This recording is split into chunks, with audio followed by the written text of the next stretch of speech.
O te whiwhia fo I whaatalofa mau volo whantu sa mo ilo mai moanga le nei fo I vanga o le fiafi.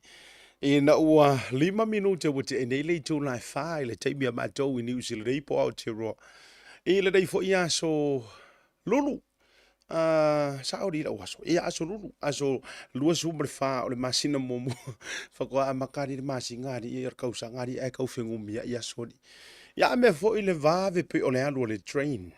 Pe o lero no foafi I le tulinga o aso minute o I tu la ma se kone o aso te tasi aso ruso mare whanei o le masina momua Januari lua afe lua se fulu ma le wha o tātou o mai ai maulia mai le taita inga alo tātou ma te siri le langi lela le a fuai o na fia whaatalofa ma whaafei loai ma o whaatu lima ma o folo whantu ma lo le pale ma lo le folau Samoa folonga I le whaingo fie wa foi ia lo lato I le ea ma lo lato I le vasa ia lo tau pe mai ma lo le fu mai Samoa ia me se foi o le fita I tunga fe talo lo inga sa fe ngai mo tanto butulu fe lava le tafor ke lo pe lo e mafuta mai ma maua mai foi le dei tua ma le nei au nanga fa wa pe ala Blue TV ma le porokalame o a fa ingo ino le Tautai A'e Ia, ma le tau au na nei asiata fale malu.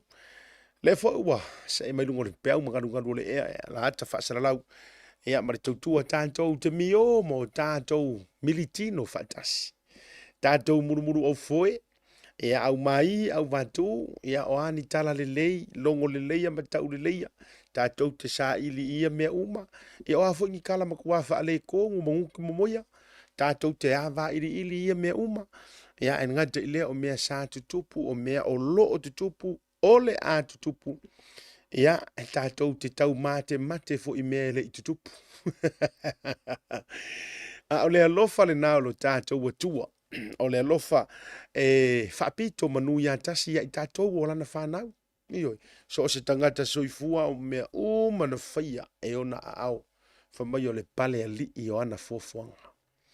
Me le Samoa, le aturu pele I le loto, e pele I le anganga, ma le wha moe moe. Ia e eile manatu maua lunga. O lo o manuia ma tau tonga I asa me o malama I lo soifua. Ia mai se fo I o le ola.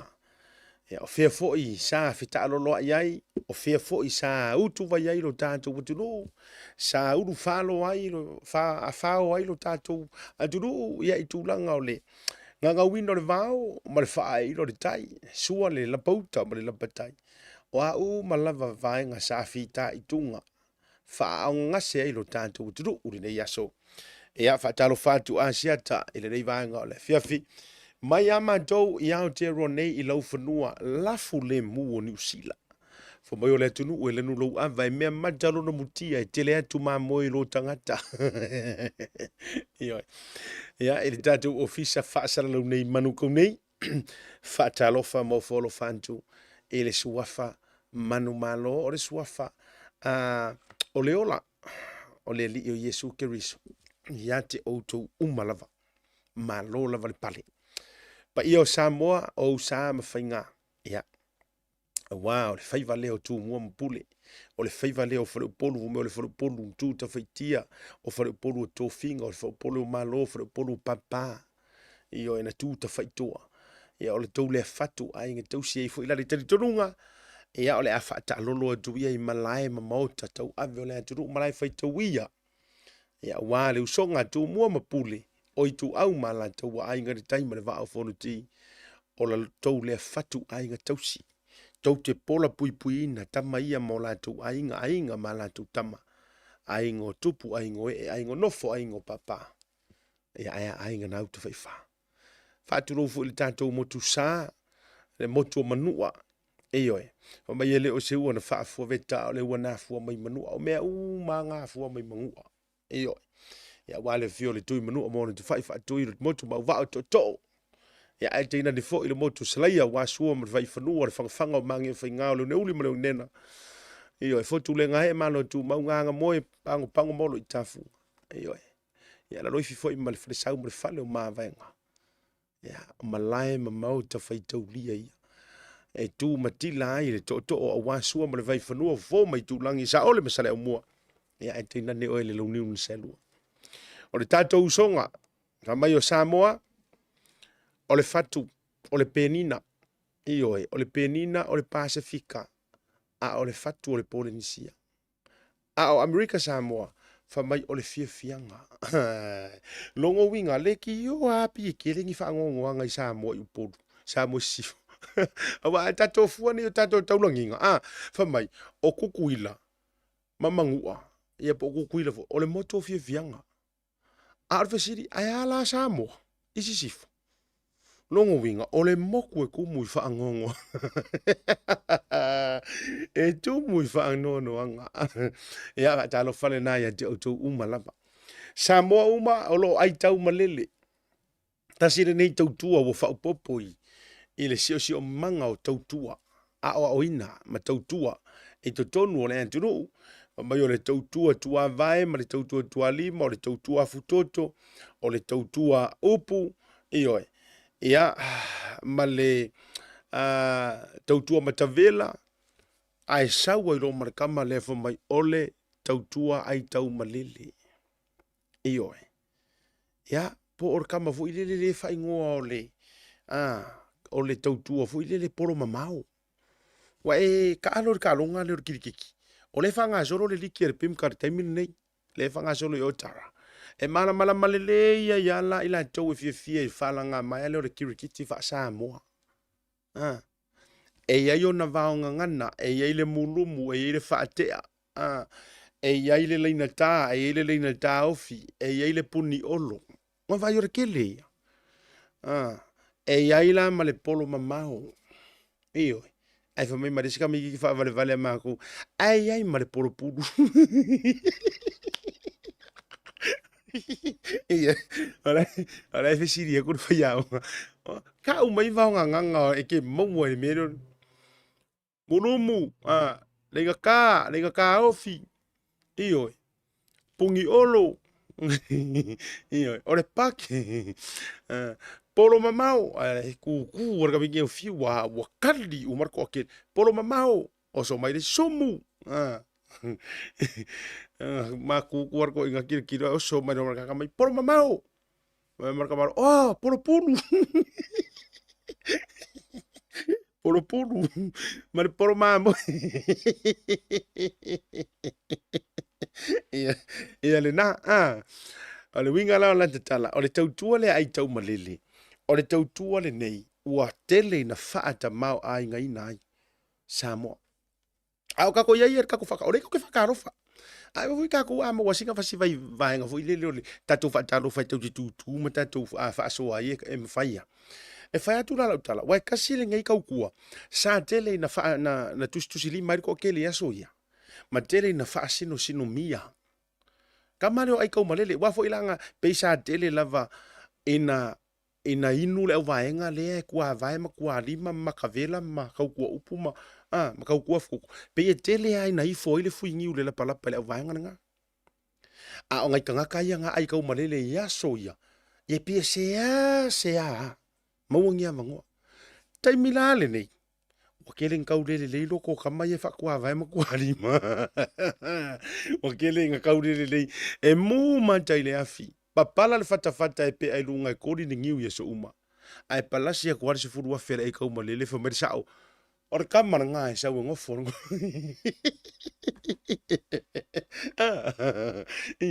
O aso ia. Sa tele na uma na na malingi masisinga le afu ora kamare kau kua vai mar kua lima. Mar kamale tautua matavela. E uma enga. Ia e whamai loa, ia sau ele kamare o ele la e wha ua uianga le kausinga or kako ainga ea le ngofo. A o kaiminangi, ua tele ha inga kaule, ua kele inga kaule maua kele kamanga e ngai kua e ole whali. Ai ngā onga palasia e ole se furu wafe, lua se furu wafe, koru se furu se lau wafe. Hamai markarar ko inga marisa ole a inga. Oh, ea koma mai kako uia. Ai avere. Ia, rubinga yolanta tala. Ua anoa fo. Malala oa le liu o le waa. Ole tautua ai tau malele. Ai ako waku fo ila i kamau a ingo le tunu. Tasi la le vaenga ia mangingo ai o kou e kongo o se tato tunu o Samoa. Ele ngantala fo i tamau a inga mare whakamau a inga ingo ko kongo a inga. ai ho o fo ila I to tonu o le atunu. Soli. Ala o la engi kupe o lo maua le malo. E tau wala mai ia ila tau o lo o tau lafo atu tupe. Lafo atu ia tunu. Ifa fwere ngau New Zealand, Australia, iyo, Amerika, tele o atu motu le Pasifika. O lo o maua ai tupe maua. Iyo e matupe fasili. Asi o tātou watunu. E remittances e maua tu ai tātou tupe ia lafo te tonu. O si o tātou watunu o Samoa. Nono wingala. O e lea e tautua ai tau malele. Ma tautua mamao. Awane I vavela lafo for zavili. Awane I vavela lafo awa o penga kaua. O no sa I lo loto. Faa wawa I pea le whainga o lau tautua. A talo fa mawholo fatuai. Ea te autou uma Samoa I so se tafa o le kerope. Feo yo le tala lei tātou wa feifo se I whakalofa ia u whaife au ma o na le atua malo le pale malo le ono sai malo te talo. Malo ana pongi.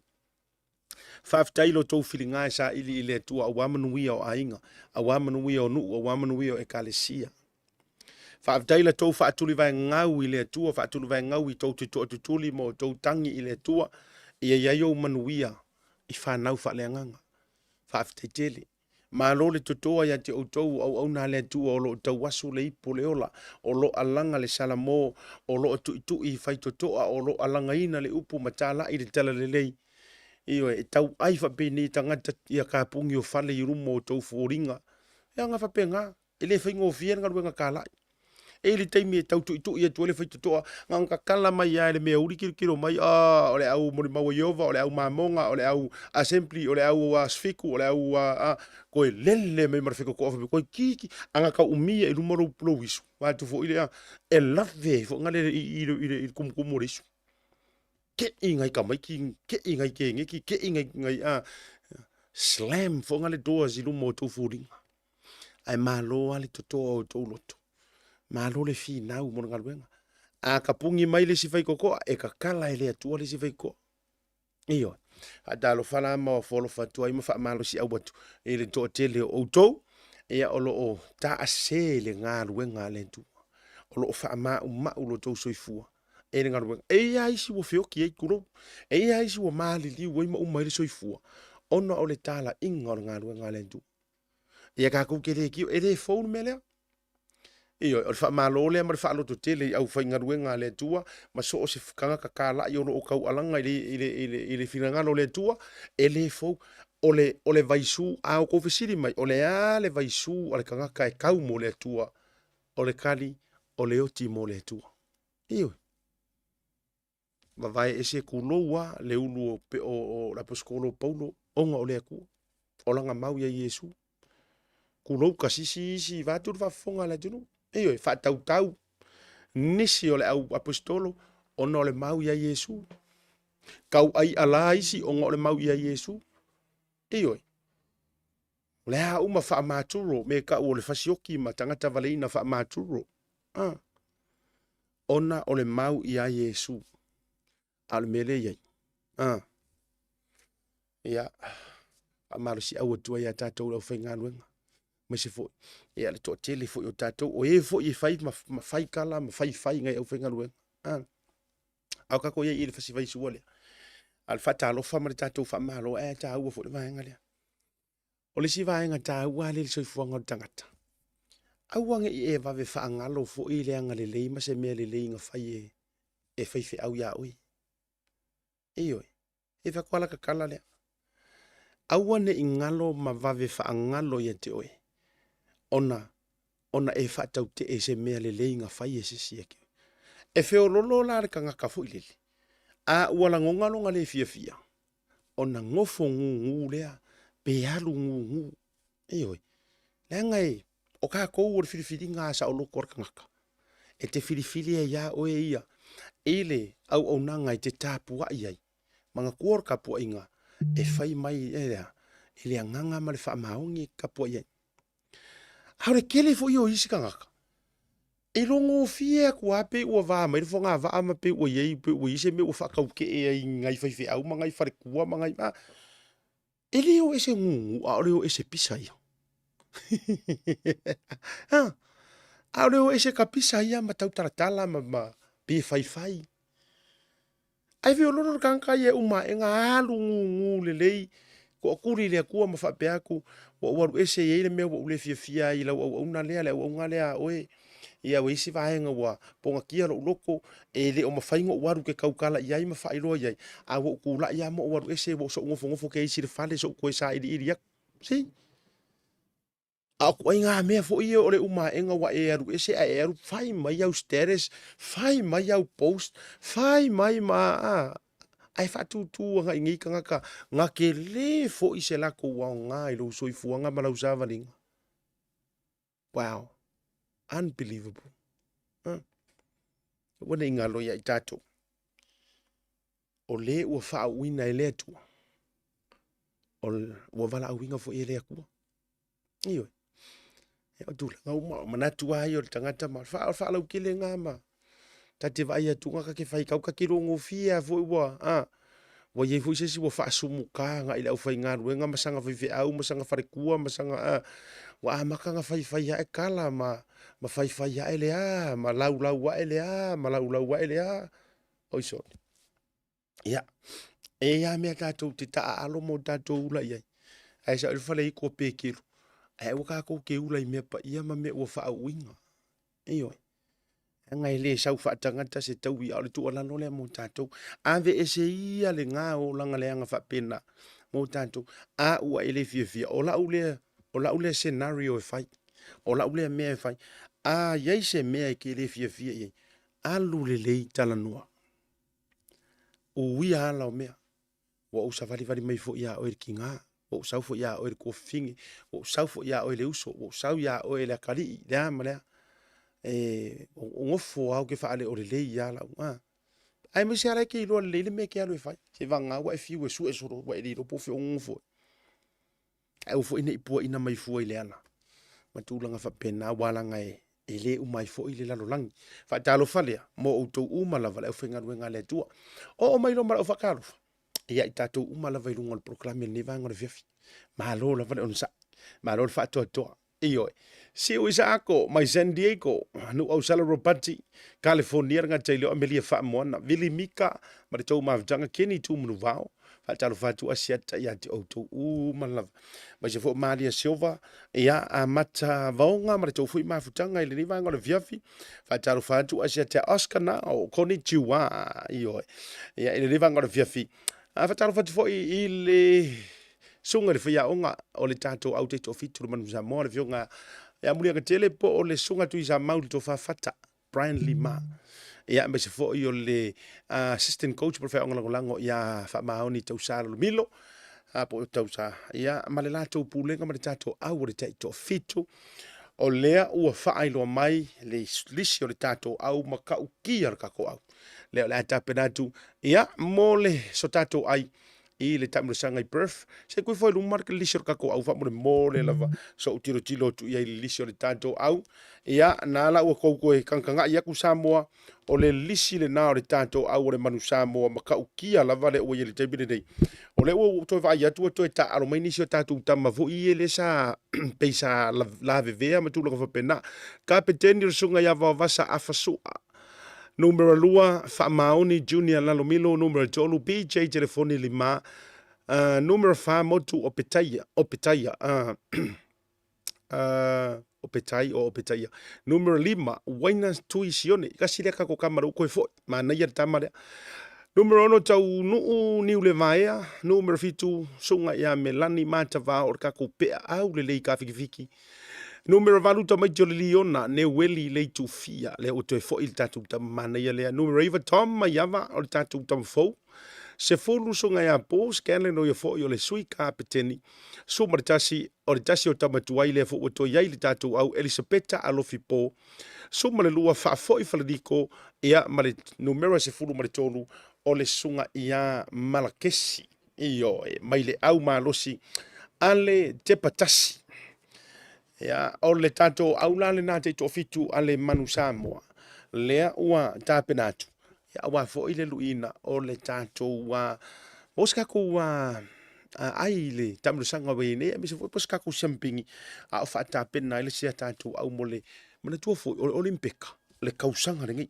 Atalo fai atu ilo mano kise nga taileo tovi o petelo. Fatu ka leta se kai liuteine. Evelyn Brown ma le tau mafutanga Risco unu toa me se fo i sunga. Josephine Tupuola ma le tau mafutanga Rosie Stowers ma utou umalava. Laina tu uyang o laina tu uyang. Atalo fatu fo i ia e si uso ia sui sala. Iyo e Paulo talo fai. Le mafuta mai. Ia e le moto fianga. E Amerika Samoa. Fatalo fatu fo i si uso ia si amani to filau. Ia le mafuta mai West Auckland na tailero sunga fa fianga ia Yohane ta mali ile pua malora mafuta mai livanga le fiafi. Ia sunga ia lima le mamea ne mia lima alima e mafuta mai po lima foi. Ia fatalo fa mo folo fatu i mafuta le livanga o le fiafi. Atalo fatu ai foi le to tele foi oniso o tato la to lo foi tele ina omi mai. Ia mafuta mai le livanga foi o le fiafi. Fatalo fatu ai mo folo fatu.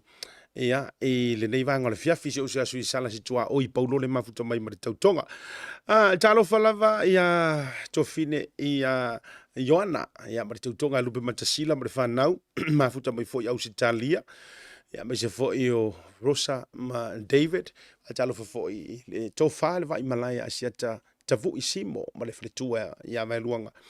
Ia le mafuta mai Joseph Loy ma le tau foi mafutanga ma lore soi fu mnuia fa talo fa to foi ia e si auto ina le to fa le vai malaya asiata poniu faleo lo doa io e ma le fretua ia por tau si foi le mafuta mai nai mangele ma lo foi lo to taliu mai le uto fa inga malanga mai le motele a mai so tato tunu i Samoa a talo fa toi mo folo fa toi le vanga le fiafi Elena Lindbergh Ram Peter Fiso palangi ia me se fo ila le fionga ia le pepe tai dole e foa ma le sanita fa talo fa tu le ile nei vanga o le fiafi ia ma le totele la vo outou fionga foi afui mono no a pua sa fai ma le tou maftanga fa tai le mafto mai le nei vanga o le fiafi ma le totele lava nisi outou fo em faiona meli mai ma tusi mai ia ele ma faiona outou lo wina tunga outou suafa le to atele ia ai te wieno o fa peatu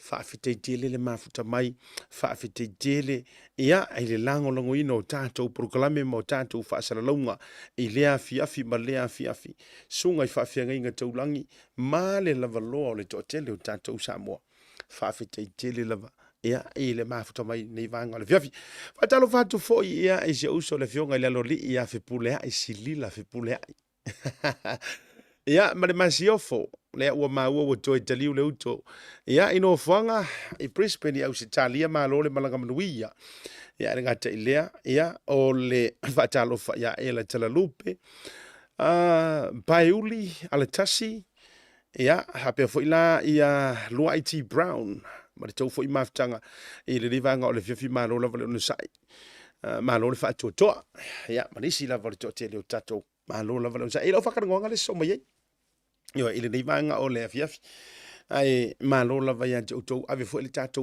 lango sua le tato au le tato fitu ale manu Samoa ma tua o le o mankiria le ea o le manai ia o uma kiria le ea la le winga o le fa metalanga we have cleared the air i tu langa fo i o fa metalanga ia matala yo au mai au vatu ele nga tailo fina ngalo fo se tasio o li lak pi se tato tato fitu so fo ya ila janiko ya le o matua va ili uma mai kama va nga sa ia sila ia ya utela ngona fo o la o mau le lak pi Samoa ya mai se fo yo pulenga matulanga uma ya se taimi o se aso ya lo utari tununga ya eto mau popo a me uma mato to ale le tai ya ko fu le ia e ya le upu fo le pe o ma va nga le uso fu ale to e lau mala audi fa mai e lau al fiso e lau o le tolo e ala e kasi e le monga yolo o le ale winga o le fa metalanga e kasi umale au nga le a fu ai nga ruka mangalua ma Sofia mai fina ngalo e me se fo yo le o le fa se asia lo le tunu e kasi al mafuanga o lo nga lofa ile au le tunu e ala i kokongi ia mau le lengi kupe ngai kama ia faifa le leila ko ia faifa le lei ia le ofisa ia faifa le lei mea le yungi e mangu fa ka va e nga fulu Iyo. Ia on the other hand, ia la fo e fai mai le la kapisa mo ia. Ia o le langonga fo ilea. Paure lave e makuale yangi kupe o mawak. Makulanga uma ia au mai fo la ko breakdown mala ko vaenga fa penga. On the other hand, life mai le ko kele ia o de kere yo kupe. It could have been spent better. Pe anga fa pea e kipi mai ko kongi o lea, kipi mai ko kongi o lea, ave se mai lea, and so on. O le winga la te tala. A wai e kau ke whālo ngi mea. E kaua i le langi. E li lopo le ale solutions. O le vaenga numero tasi. Mo te tau o na tatu a mata tilo. Ma sila. O le a se fofo le whaafikauri. O le a se fofo. O leu ke wa iaku le ngangor kamaro i le tja. O ka se nganga fief so swangi. Nga ele pero la utala le. Ta ilo ya inisi o tele o kele o faiatu a mea e kanga whase a mua. E umaro la utala le tato malolonga whakakanga. E nga whase a mua. Ai o kele i roa penga ia ingi la kou ofa nga whai e ka vai le mea lea. Yes. Sa iai kanga whase a ele fau sa ko inga mando. Ele fau le mea lea. Ele fau le whase a le kupi. Ele fau le whase a le mistreatment. Or however we wanted to call it. But one thing I know, one thing I know, one thing I found, God will work it out. E kasi ala le mea ua uloa i le ese mai ai le kamalea mai le isi ko akili. E sau langa whaasea. A lai sau wai kua malanga lango lango sua. E le o se kanga o ngā lua mai ave ese la tātou le upure fume o le aru kamarea kau ai maa mai no. E ai, se ser ngā kala. O le meor kaka kau ai maa, e lafi. Wananga fo elfesiri, oingongia mele maa le, e fiu e sui. La e lafi makongi, pe umanga kongi maalo. Lafi lalo. A o le tamalea, ngā o ngā sau wā ka umairunga, ko e sau male lui. Le la vakur kai se lau kala fa popo i lungo ko kongi o kamai e ai a tanga kai mo lang skoa fa popo e male se furu kala e pula e me ngai lunga however on top of that laku ma pauka i e fa maruski e oroi pauka e oroi pauka o man kuanga no ka mo tole fo enti e rupo Olha foi inga kuroa, olha foi fanga nga wadi yo pauka nga. Me venga maro enti. Mea foi ngai kama o senta tu puse. E kwea. Mas e waka ngire afa. Ai so mai manga pauka. Kama ho ile le protein pauka ho ile pauka. E ala ai o fa alongo e ngai palalangi me o kama le ko malo si e ruki. Ale la mo ke se la mo wakale afa. Ai so mai e la o pauka lea. A ore pauka. E ka kaunga mixi le vai. Nga lulu le aing. Wa koe mai. Haringi fu ua oso mai a ke va ai la i asiaka. Ia ka kala inga. Ore pauka fu ilele. Ore pauka pese susu fu ilele pauka. Ore ala whainga ole mea. Mai se nga mako mai ko eko. Ia. Mai. E mai nganga sa saa mai mako rima. Eko, ke vai o e la asiaka. E mo ke kama mo e ma ke vai e pau ka wa valia man kue pia lang pa e me ai ava ia e ti sa o mele langu pia mumu. Mai mo ke kama mo e mai. Sulu ke vai e wa langu mumu mama ko ala fa o isu a man ko ore ka e ko mai pau ka ngai va tu fa fonga na tunu.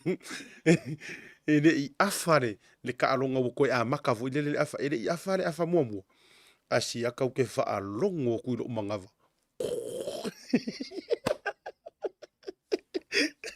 wango ngolo vo ni va ko ya mai sori ai uma e ngau mai fai kausa onga fai kaunga ko ngal instruction sole ele ko pe miki esa sa ai le vai Ia, na ua o whātu tatou pauka. Iyo. Na ua fa ka ko pokari so le fa o nga ka kau fa o nga sa o I fa o nga sa o ka ko poka ai so ye le ma ku fo ya ve ka fa ye ko e ya read le instructions so lo poka mai te si le me u ma enga e ka mo mo e mai e se ale o ko ngol mala enga o mai le mai se pe ya o me ai pe ya o me ai ai to tire ya tire ma no man ku ai o fa long o me o fa long o mai so aru roi malanga ki dei roi lai po roi ro ri kai kofi kua ai fa mai wa wo mai ro kama wa transfer mai le va anga I tu pai la o Spain ke mi ai fa mai la o me ro kala ro pe se kala whatever mai ai la wa ai ku se ri ro mang sa mo vai ku ngalang kamala pi ko ruma la wa ui ma singi vo ngali la wa ui ma singi vo ngali le ya vai ku la walanga wa kangor ka maru ifafu ai kango e la e fai mai le e ro akure kala e fai po uma meanga siliva me u meanga kango ro marka kale a u mai o siliva rai langa kanga ku u ro lungo le apa pauanga a ia fa nga solo ro le apa kongo masi anga o ai oval au me mar skula ki la a ku ro mar ska mar mam sa mo alu me o no me o no ku o ale la iris ka kale ka kaula le ala awa maure li le yang sili va funga le la ko ku nang kang ai vala au menang kamane jadi se mengang yo sili va ngai so pasi se ku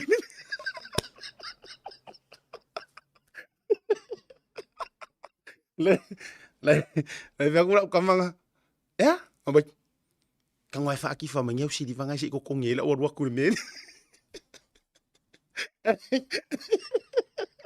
ai le o le va besi kam o sili va inga se I voi fa fo ai de ya ru le di de masingi a bia ya o ko kongi ngare o la wa ane mo kango kur kang ere nyang sili va ana la va nguna ko kong sili va de ya ro fa au fa man uso ya si fa ki fa mangau sili va ngai so o ta tot maro lo ka ko maro lo ka sa ngi sili va ngai ma ya ka fa ka ngonga a foi mai fa fe lo isu yo tato OCA Career Academy I runga ole tato programe I de nei va ngora fifi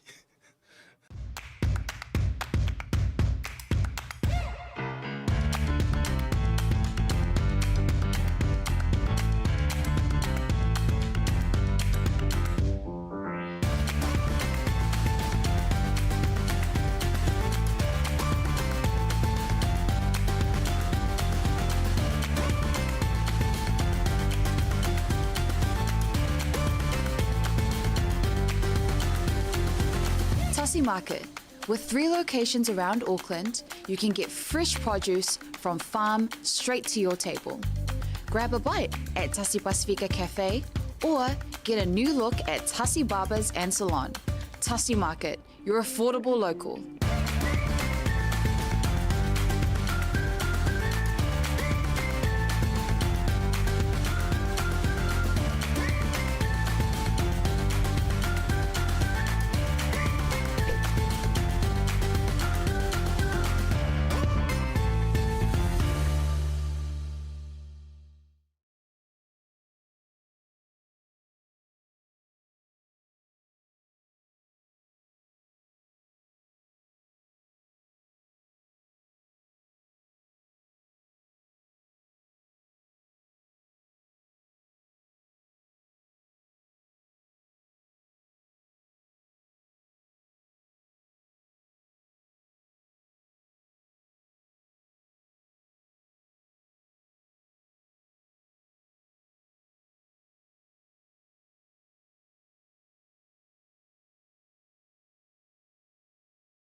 Digicel.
The Color Shop in Matavele can brighten up every aspect of your life, from interior to exterior. You can change the look of any project you have, from auto to home, around the yard, and everywhere else. Bring color to life with our selection of the best paint. Come check us out, because we're more than just paint. We got bush knives and a whole lot more. We're the folks that will help you kick that drab right out. So come into the Color Shop in Matavele. Call us on 25577 or 21527. Drop an email to cs.creston@gmail.com.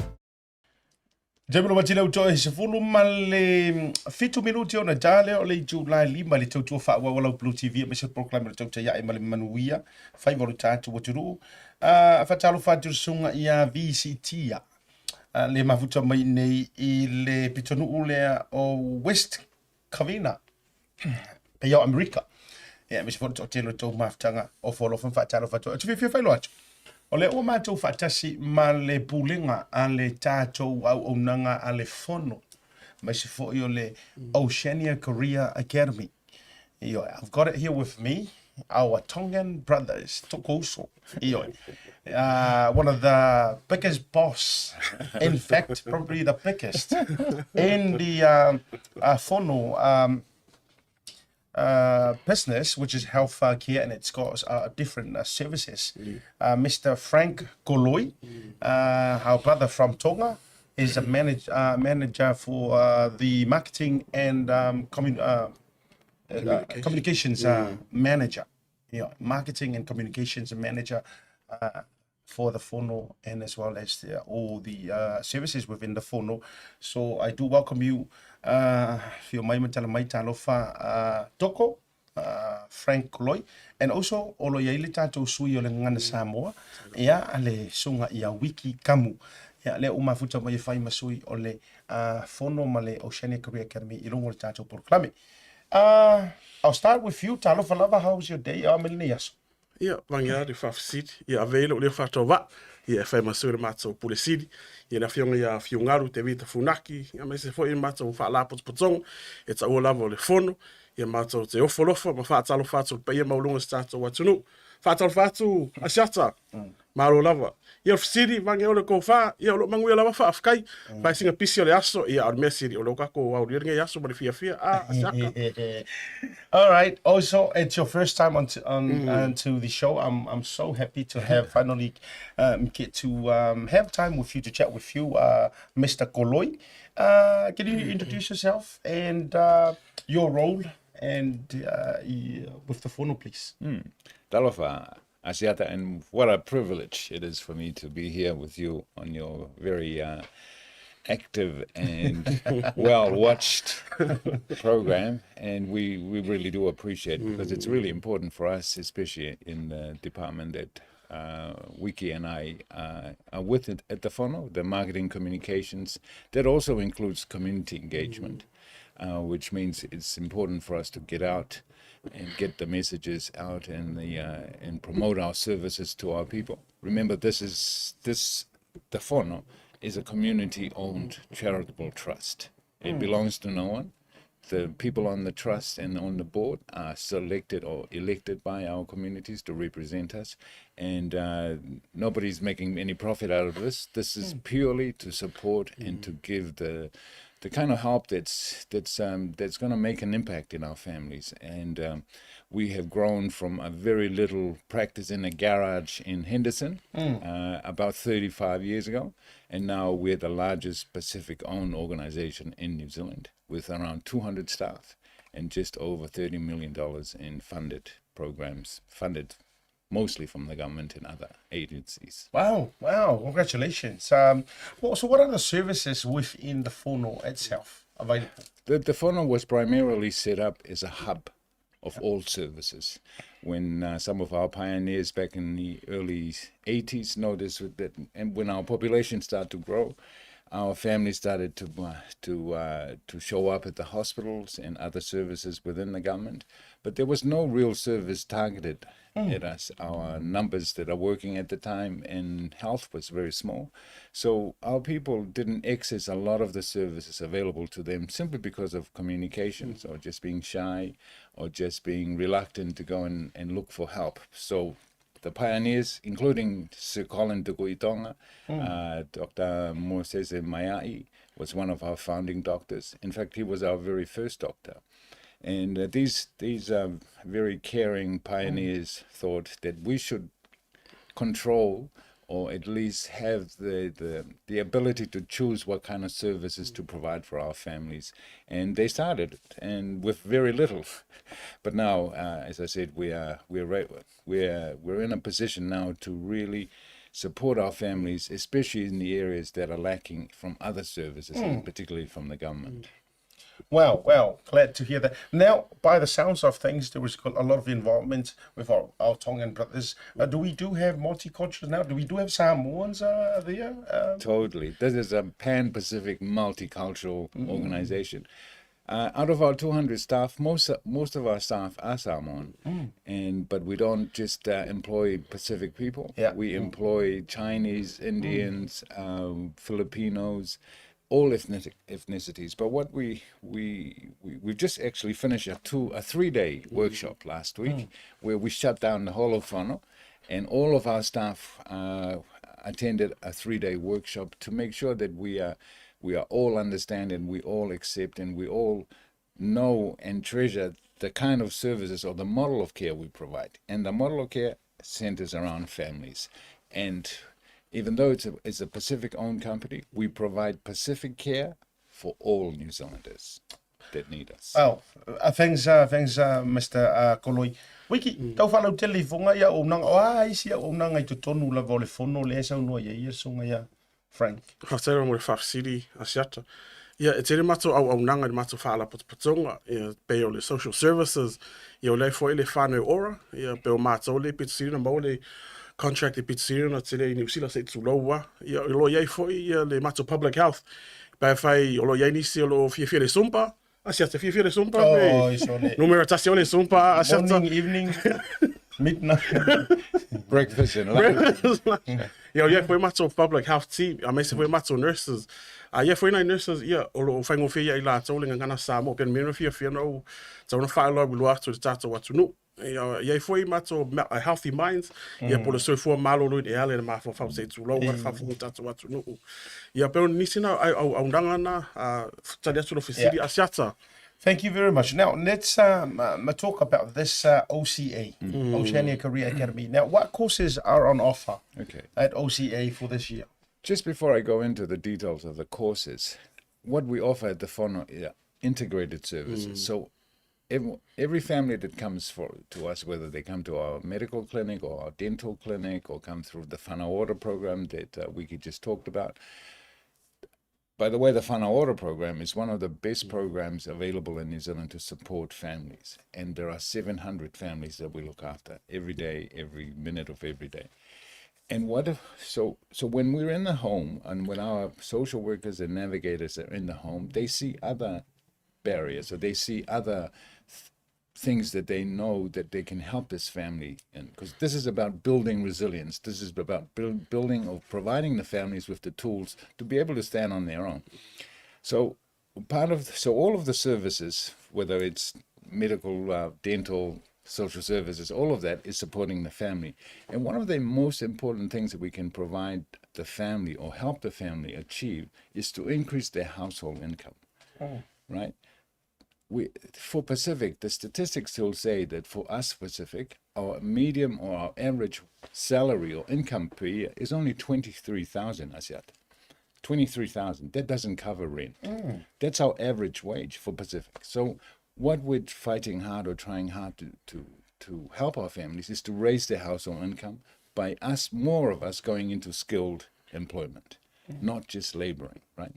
So we started our own tertiary provider. So we are a PTE, which is a privately owned training institution, right? So that's our establishment. So we're the only Pacific PTE left in the country. And we rank number 1, category 1. And so we are targeting 16 to 24-year-olds in our community, those who have left school with no NCEA. The only option for them right now is to go straight into laboring work, but we don't. We want to talk to the families, bring those young people to us, give us 1.5 years to prepare them. Yes. Then we get them onto apprenticeships. And the courses is construction and health and well-being, which means they would pathway into skilled employment in the building industry or in the care industry, which includes mental health work, drug and addiction, care work around elderly care, that can lead on to other work within the care industry, including nursing. But this is how we can help them start, even with no qualification. We can start them on a pathway to qualification and good employment. Well, amazing. So you do really have a wrap around support and guiding these people's and mainly our young ones. That's right. To build them up into better careers. That's right. So that means this OCA helps students to get a job after their studies? So we provide the courses we run are both level 2 and level 3. Once they complete, we place them into work. We've got a network of employers who support our students. We put them into work and we continue supporting them. And wherever we're able, if we find extra funding, when it's available, we can provide the carpentry students with tools and so what we want them to do is to be employable and ready to work. So they turn up for the interview, they get the job, they turn up to work, they have their own tools. That's what we want to make sure that they do get into good employment, and we continue helping them to make sure they grow in those jobs. Thank you, Frank. I'm finding out that vanga leo so noi if so soni ia le OCA ia morning alu nga fana uia tulo le wa o tau ina tulanga fa kamutama o nga tono le OCA. Tawa mo fa city asiata ia pe ona sa no le sunga ia Frank ia lo tele la mato networks i le OCA Career Academy pe umana o le tamai titi le fa pe tu la fo ile tamai titi se tu lo la le pa e fai la so soni i le post course le mesiri ia lato i lo mau la so soni ia lato mau nga wenga lo mau la so soni i ngati ia lato a yo fo ia ma so wangi si tu lang lo mana mi so soni ia lo tele la so soni asiata. Okay, so can you share more about this Funno Youth Expo this coming Friday? So, as you know, school's about to start, right? Next week, all our secondary schools, primary school, they all start back. But some of our students aren't going back to school, right? Some of our students who classroom's not working for them and their parents push them, but the students, they know that they can't, that they don't want to go back to school. This is the opportunity. So on this Friday, we're opening up the whole day for those people to bring their parents, bring the children, bring the Sunday school, bring their youth group. Wow. And we're specifically targeting the 16 to 24-year-old because that's the age group that we can really make a difference and make an impact in their lives. They come. It's going to be a full fun day. We'll run small workshops, very fun, nothing heavy. It's just starting to direct them to help them decide on what sort of career and how to get to those careers. We're going to have an ice cream truck there. We're going to have sausage sizzle. And You're definitely going to see me. so we'll share with you the link to register. As soon as you register and you're in those age group, you get a voucher. Just to turn up, and in the age group, you get a gift voucher to help you prepare for school. And the other thing too, every registration will go into a drawer. We have 3 student laptops that we will give away on the day.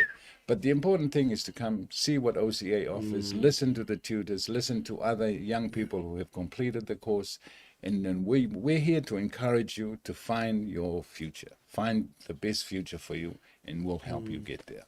Well, would you like to say that in Samoa? Explain the expo this Friday? Yeah. Te wala o te lava tere ma whāloaru. O ai se tasi alo ava noa I las whareile nei. I le se fulu, se o le lua le awa uli. I alo whaia mata o Youth Expo. Ia, o le Youth Expo lea, ia.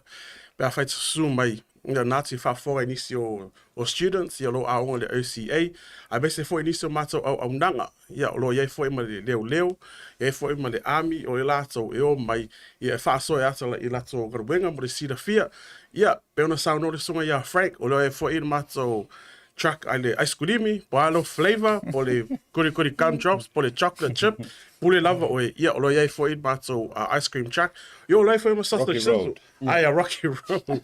Ia te wha maura, ia le ropo e pere e fue a se umua rau ka mo la fai, a ro saulanga malanga, ia ai tono le, o la sana ose au mai mo i tātou, ia ai ro te re lava le sosani, ia o se whandai mo le sira fia asiata, po tali pu ule alo, Fesid. Thank you. Would you like to say that in Tongan? Yeah, go ahead. I'll say this, no kavatonga there. But yeah, I mean, like I said, the Samoans and the Tongans are very active. Absolutely. Right? But we want also, you know, a lot of our families are married to Niueans, married to Cook Island, married to Palangi, Maori. You know, to qualify here, all you need to be is a resident, New Zealand resident, or a citizen born here, and you're Pacific or Maori. Yeah. That's all your qualification. And the training is free. There is no cost to the family. We provide the support. We provide the funding to be able to take our children in a different direction and get them stepping up and to earn good money so they can have access to good things. Great. Now, locations. Where is the locations? I'm pretty sure a lot of people here can't wait to see the locations and to come down on this Friday. You'll see me there. I'll be there. You'll be the one giving out the ice cream. Oh, yeah, definitely. I'll be the one. So thank you, Asia. So our campus is in Mangere on number 92 Ascot Road in Mangere. You know, with a turn at the Holiday Inn, you turn and you go down to the end of the road at the roundabout. We're right there. You can't miss the signs. Come on there on Friday. It starts at 10 o'clock. You come up. We will receive you like your kings and queens. But more importantly, bring the age group that we're talking about, because that's where we can really make an impact in our community and get them to make us all proud. Aune ngano, les Friday nei. Tau se furu li taianga I lua le fiafi. Le address le nei, o le Iva Lua Ascot Avenue, Airport Oaks Mangere, Ascot. Vantu iai afa peo fa fonga to tele yo fai out. There's a lot of ministers and pastors watching this show, following, tuning in from here around Auckland. Bring your youth, age 16 to 24. Yeah, or even more, older than 24. But bring a mai lau Aotearoa, a mai na I walo se o tō mai moina. Ia nisi fo'i o whaataritara noa ngai tūlanga o careers. Lea whaafonga mai e iai lau vaenga o le mirikeri. E iai leo o le ami. E le ropo le mere ke fiu e whasi lau wakari ima e sasa e le leaonga. Ai le ropo le mirikeri le sika. E no tau te le loa lava ia arunga soifonga. Ia ai asia e le sitalai. Ia I le youth, the Funno Youth Expo le fai le sofre ne leo tu na te lunga le tātou address le tau te sila mai ai. Final words, Frank, and I'll give it to you to end. I think I said that we're very lucky in Auckland. You know, other parts of New Zealand don't have this service available to them. Our tutors are all Pacific. They talk Pacific. Our doctors are Pacific. All of the staff, you know, you can register with our doctors. You can sign up with our Funno program. You can come. The other thing too, remember that with our dental services, 18 years and under, all free.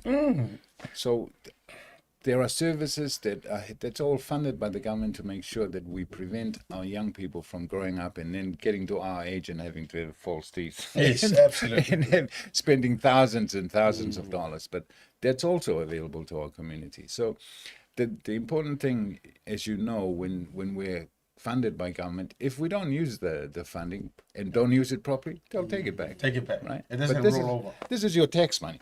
No, there you go. It's here, available to you to come and utilize these services, and we're happy to share it. It's not ours, it's all of ours. Thank you very much, Mr. Koloi. Final words, Lausunga, Mr. Kamu? Ia ale master se ma upu ia tatono la ve ina ia vano ia e mo le toile nganga fa tai mo le fa malo le tato televisi le Bluwave ia la fionga ia nga fatasi ia fui mono fa tai ia mo atu le nganga fa tai ia lo to fa asiata ia me se foi lo va se lo nei tu la ia Samoa ia la se upu la avali o le tauta mali so fa fonga ia marie malu ave fale ia wa e poto le tautai ia ale ato toi elona sa ai les fa manuanga ia mauma Frank e to mai langi to fa manong yang o mato talo ia manuia la rota to atunu ia manu tele ina lo to fa asiata be se foi la fiona ia misa ia le du mai nei tu le vai ia mau se manuia i le songa ia Frank ia ai ola nei au ona ia so foi ia ma ia manuia asiata fa tai to le uso Alo faftai. Isele manga yo lo fola fori. Well, if you see the Macy, there's a lot of people asking, is Mr. Kamu married? I'm the agent. As well as Toko. Thank you very much. Thank you very much. Malo We'll see you abito again. that's it. Glad Malo to have you on the show. Hope we can have another interview I'm sure. in the near future. We're happy to But as of come now, tato malolonga a foi mai. Sai. Tato uli tato faso mesio tato news update i le nei manga o le afiafi.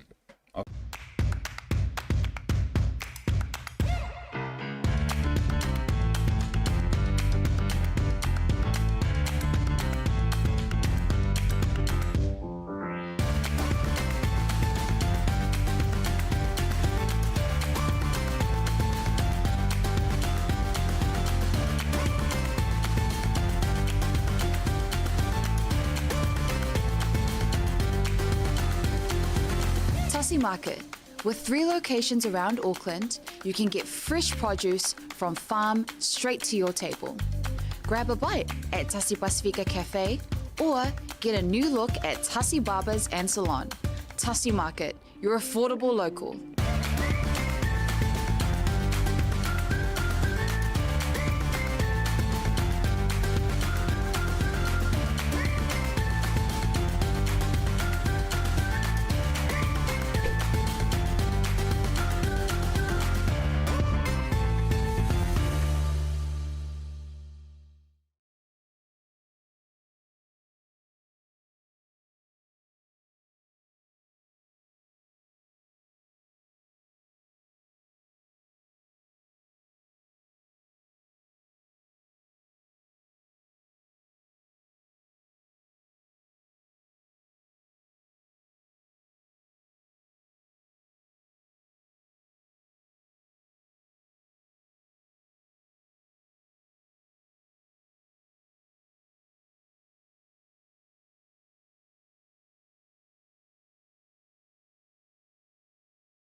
The Color Shop in Matavele can brighten up every aspect of your life, from interior to exterior. You can change the look of any project you have, from auto to home, around the yard, and everywhere else. Bring color to life with our selection of the best paint. Come check us out, because we're more than just paint. We got bush knives and a whole lot more. We're the folks that will help you kick that drab right out. So come into the Color Shop in Matavele. Call us on 25577 or 21527. Drop an email to cs.creston@gmail.com.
Pero wati leo waiva biru tau te nei le tu la e lima ile tau tu fa wa walau Bluwave TV a bese fo el pro club le tau te ya e le dei vai nga on le fia firo mai el tatu fa te nonga male tatu Funno e po le OCA Career Academy le sunga le litonga po le manager ile tu langa marketing and communications manager Frank Koloi ia male sunga ia wikicam o le tatou suiso upu Samoa i lea unanga lea a le OCA Career Academy mana ia fo i lea o nga whaakamuta mana tua e mona o ele no fo mauma sitiseni e mawhai o nga ngawaa e tea o tawina i le eise tutongi levo kasi, levo lua, levo kolu, levo wha o le hao mana tua inga levo awa o le tele au tatou ia malanga mai Samoa e tele na tatou o mai o le mawhauwhau makua le leia o le matua le leia o le mawhauwhau o le kanga o le whau e kere aku whau pio pio o i whau sa o i whau pio pio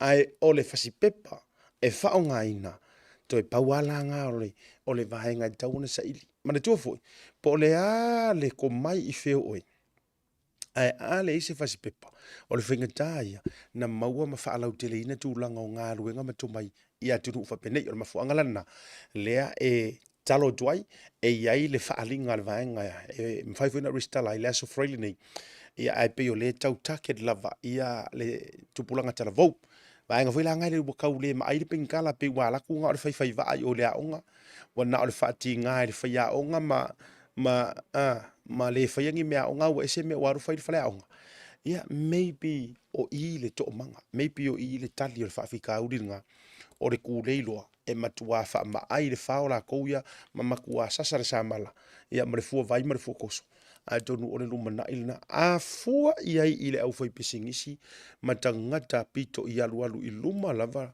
le tūlanga i ngā ruenga ma le tamau a inga o iai atunu nei e la vea ai le au kamuka e la vea ai le whaasolonga i le au kamuka e whaasolonga o tangata pito i alu i luma o la tau tamau a inga ma lumana i le lei ia kele au fai konkalake wo mai tawina oka kama ngai fale ngongo fo ai o ta vale fio ai mai ai ia ona wa fa manu ina ma fa oloina ela mai le fa lau telina o tatou taleni ole asole nei lona lua le usu ia le fono i tono se tatou o tenu le fono tanga le parlemene o Samoa ma tele sore nafi i le tolo lunga fo i wale tala fa o popore tupe ole nei fo i tausanga la solo na luala le nei na uto tau afia le fono tele manatu malangona me se foi ia o fitongia inga fa soi o tua o i tu lua o le vaenga le malo o lo te ia le malo le te bilidi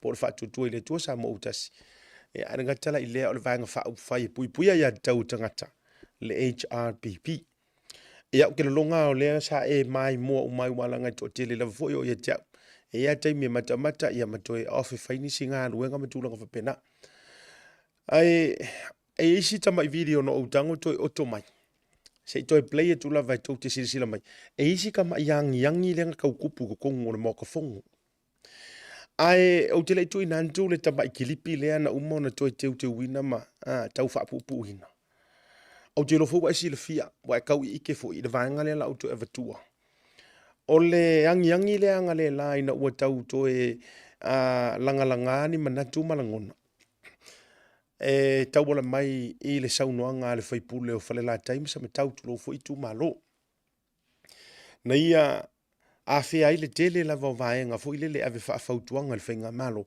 pe taino o lola na saunoanga i le vaenga o le tise manatu fo a e mai kau ngai kalu mai ngau sua i fongo mai a i le ruafiru o tasi le pae inga fau le nei se o mai le temi le nei e le kai misi le mata upu lava le nei le whaipule lea. E le misi lava le ele kise i le maka upu. Ona fo i oia sa avea ma pulisili o le ele kise. I taimi fo i ele avea ma whaipule. O le ala fo ilana pe i fia lava e tūlei mai le vaenga tau ele tise ia ma laulau le ngau o le ele kise ma tūlanga uma whapena. Walanga o la fonga ia lena whaitonu o le whale o le motofono o le mano. E peilao ina fua iloa ona taulanga langa manatu mawhina ngalo. Ai e a maka ku e forasanga ale saunoanga le suyo o whale la taima sa matau. Ai fesili ai kua i lunga le sui kai o le kua ngai ma koe fesili ai anga ia o mea fa por kiki ala tau. A ole malia la o tu atu. Nga kukupu mai ai la ngisi feangi angia inga. E ke mai kau mai ai mai toi sirisila mai ai sa mo pora so fina ngano. Ai ole au tau mwhai koe play atu. Na ole fitu ai le valu ia minuti or kiripi lea. Se i toi fa ai mai se foi pe afa pe sa misi la vai te oi. Ia na sirisila le leilea. Ele mafuanga nga koe fikongi ia iei fina ngalo. Ai fai ua ai foi. Ia ele sunga ia tui le epa. Ia ai mai se tu le ia tu sunga la au le mali e toa. Ai e iai le vaenga ke manga oe uma. O nga kako fa so ai la ia lea. Na o mai tau wina ia. Ta ilo i sau sila ma sau mātau Samoa. E tu sa ai, o le vāwhea ngai ai o ka ngaka ngai turou, o sui mamalu. Ma sia fionga le whongwhita lai o le mota. Ai si sila mai ka mai kiripili, lera au toi whaasoi natu. Ea mo lau mai monga nei vanga le whiawhi. O te tuar ngā ruanga ri PC e, la talata le ona 10 miliona le accumulated profit. Tamin nei, mutua le ai ma se mea tasi. Wale ngata le se mea wa whaasolo i tua le negative, fai tau 10 miliona, le negative la wa e peo nai mea ia le ia tau langa langa ai mana ona le vai a lofa le whala bukton. Ia, sei tu lai mai la whunga minsta, langa le ua le ia wha mamla mal mauta. O le insurance ngā le self-insurance al IPC le tano mai ai. Ia o le taimila na o la hasa ngā lue ia le whionga le rifai pōle. Ia o langa ia la ngā whaingu mela, o le almost 10 miliona. O le mele sa o tau atu iai, e kolu 5 miliona. Kau i kongua mar kei mea koviki la o whionga al whangwhtalai. Lea sa whaalu i ngai ia ngisi o vaenga o selengi ngā. E minela wa umang koe recover uma. E mafua o ngā kula i mai le vaenga ngā. E le kei mea whai ngā malo la. Se masala koe ki los fulu kausanga e le... Eo whionga al whangwhikalai. E le avea ia le... Ora o whisiri o rea ngā i le sui lea. Ia, o sai mai se i whako pesa no ngā minsta. E reire kari mai peo le sui. Wa o ia le anga sa wak. Ia, o leuke karangoa o le saunua ngā le whionga le rifai pule. Ia or kaimi la nga o ke sau luas fun mon ko kausanga e le I fa fo ia malo le tax return na le EPC nga e luas fun mon ko lusu ko milion le la fa ko a ma ko ave ia ia ka ko fainga malo nge le o umanga apply mai ia le EPC se ko kongia ku tax ia I se fa la ko ngalwa le la wa af il kaimi ngai o le kulanga la ngala o whionga le whongwhitalai o lea e kau kurikura. Whamangingo aku vaenga I ele kakau o ngā koe o kere ia I se saunguanga. Ia kairo ia o kou. Ai a o longo ukanga kalanga kongo le IPC. Ia ngā kou sit fia lo la ia. Le whaare kongo ngai ai. Ia la wa umau ukanga koe auri umaku ia. Ngai mangu mingumi ia ngai I. Ia alai ke ea ka ngā mea vāku la o whionga ma le whafonga le turu ma le mau. Lai ke lea lis ka ngā mea o lai whaasoro msinka pia. Mai whaaloa? Ia, ue foi manatu on fua o leo manino I tūlanga ma o Italia al malo o tele muli nai mauta. Melea, ia, ua manatu foi on fua. Ia, ua leo tele manino o whenga malo. Tai le tua ngai whakano le, pātelo le sa noa le patala al whongtalai. I reo sa au lau whai unga lea me lei. O leo a whai atu tala. E ka o le aver siri I le sui o leo batou. o manatari marisui. Lala mai lano, leo o manatari marisui. O le la wala lai lalo. Ia. A o ke mga ia sila bai le kungu I lau whai unga leo whai. Ia, o le lava alu tato tula fontu mau. Ia, e manatu foi. Sui mamalu. Ia, o leo a manino o tali o malo. Ia ma le tali muli lava lea. Sa tula I mai foi ngā malo. Ia, o tulanga lava natas. E al me leo kia sila tue lau fionga. E le foi na fsiringia fontalai. O leo fsiria ko mol fa malmaga. Lala mai lalo. O leo ki fsiria ko mol fa malmaga. Leo ki fa o ki fia mamlama. O leo sa vatu le fsiri. E ave il sui le sa no nei. Le sa ave ma pulsiri. E fia mamlama si a mai sa na fa mentalaga. A leo ka fia. A leo umang fa mai langkala. A leo ka fia. Lala mai lalo. O leo la ulala ilalo. Ia, lalo ilalo. A te mana ia sila fia Ia. la tinu. Alal Lau mai fai lan. unga leu fai. Alal mai lan.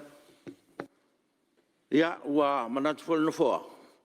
Ia ua mai I te sui. O le fo ua manino le o tali malo. Ia o le ngangal na le fo fai lo mai. Ia le o tali le tali sila sui te tai le tuangai. Ia o te tonu fo. Ia le fo o tali manino mai le ia le minsta. Ia o le tonu unga na o tatou mtaupu. Me le lau whionga le sui malu. Ia o le tulangal na o lau saunang. Ia o fionga le fong fitalai. O te reto e talia le tulai mai lau whionga sui te tai. Mo mauta. Mo maunga mauta. Lala mai lalo, lala mai lalo. E rei talia sui lau fasili. Au maria wala foi lea. Ya, lala mai lalo. Eu ia le fa maria inga. Ia wala lea.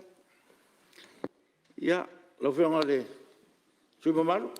Ya, o le wa watu le whautuanga le fongtalai. E mo lawa se avanoa. Ia se tulai mai lau whionga le, Mr. Manatu atu lava e le whaafonga mai e Samoa, ma le mai moa al Parliament, le nei tae au I nei tūlanga wa tātou wo o iai. Se mātai au māsiasi le nei mea o le awa atu I lau e whionga le whongwhitalai. E le I fua e se tapa. O e nei mea tō te tūla I tūlava tō le mi ngau le whongwhitalai le tapu ai Lau Parliament. whionga le te le tuangai. Lala mai lalo se mai sa no ngal minsta. O la fai so le mi ngau. Al me to te le ma fau so o ai le fai fono al Parliament. O ai tātou te wha alo ie. Ya. Le fonga feta lai ul mota. Ala fai pere nei mea. A fai sa o lo tātou upu. Ka le ta tauna e I. Ya. Ka le tauna e sa fai pono nei. Ya, fa mal lo tu lau whionga Re le sila minsta. sila me womana tupu. Umana e sori tu la pono. Ya. Lau whionga E fong le talai. ngangol no fua. Ia. Ia on sai mai se fa tu tala no fua. Ia te le ale lofa, te le fu le ava. E manatu atu o tātou tai o le tunu. Tātou te whaia se whe lafo I ngai fia whafonga I le tunu.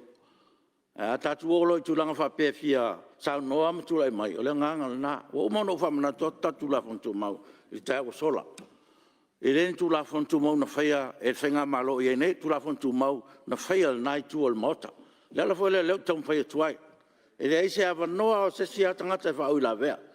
Wanga nā te le awa noa le whenga malo le anga tau wha mamalama se mea. E ale ala wau te alo whātu.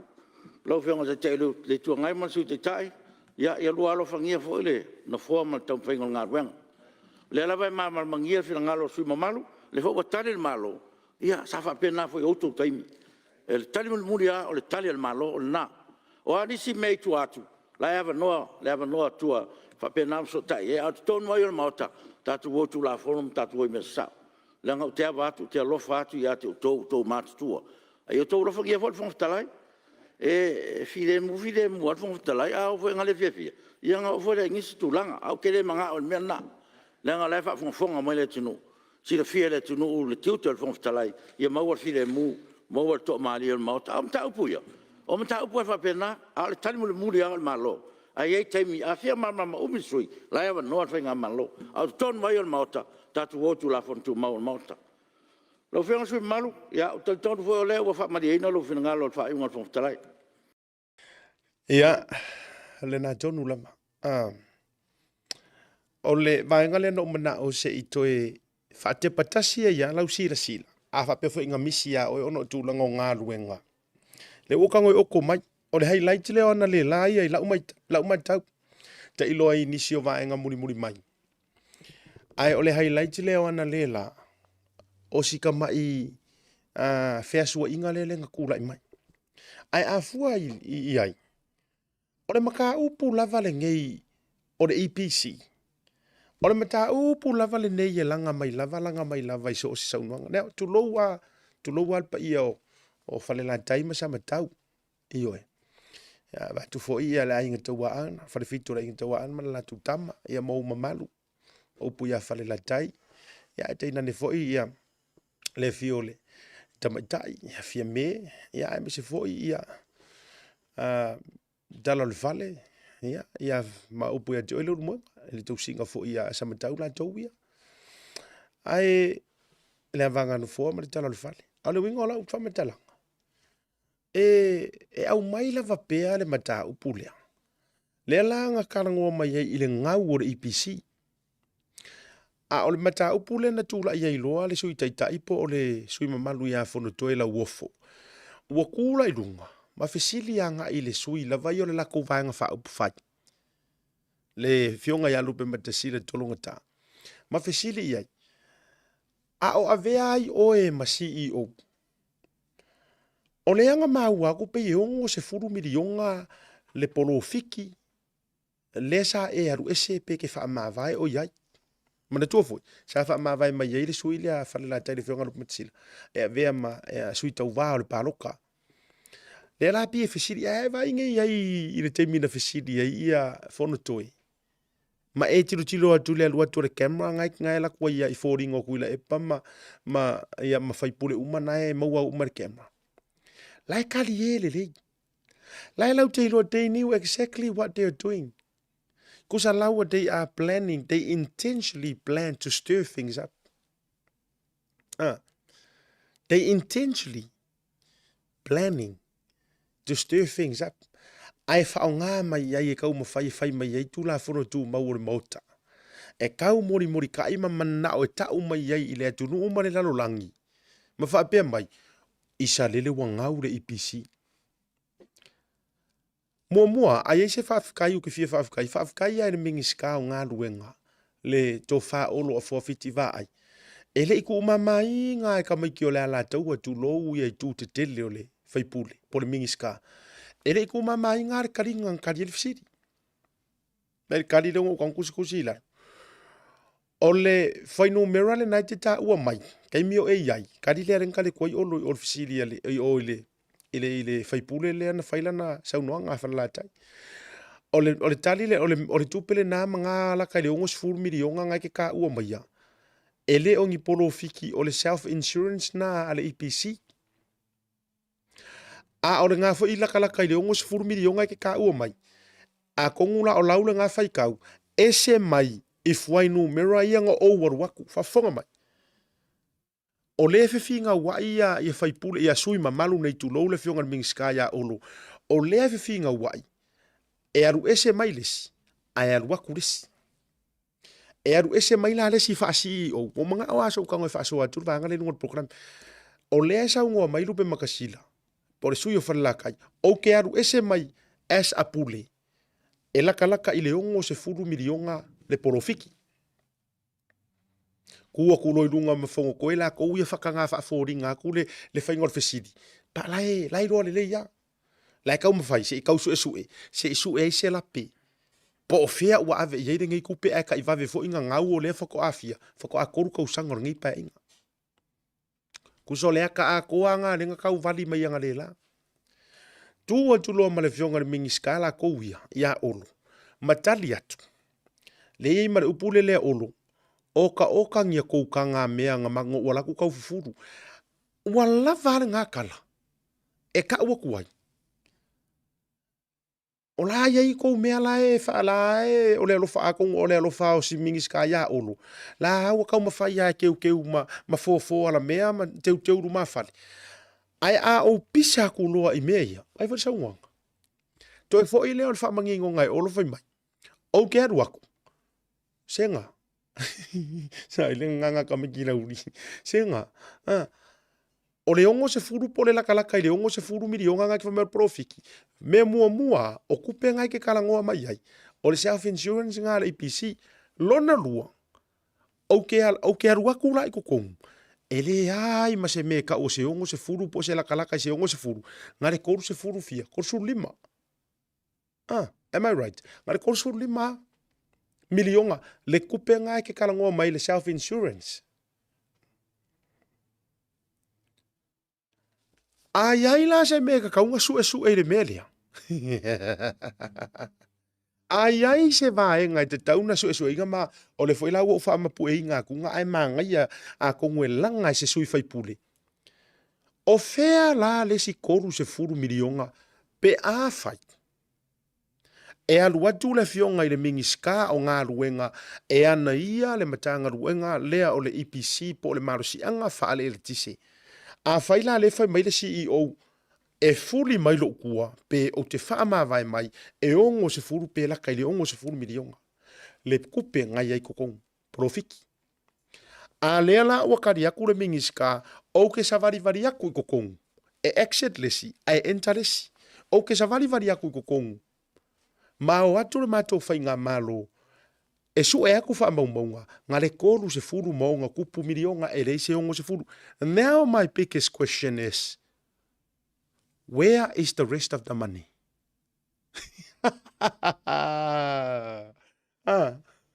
Where?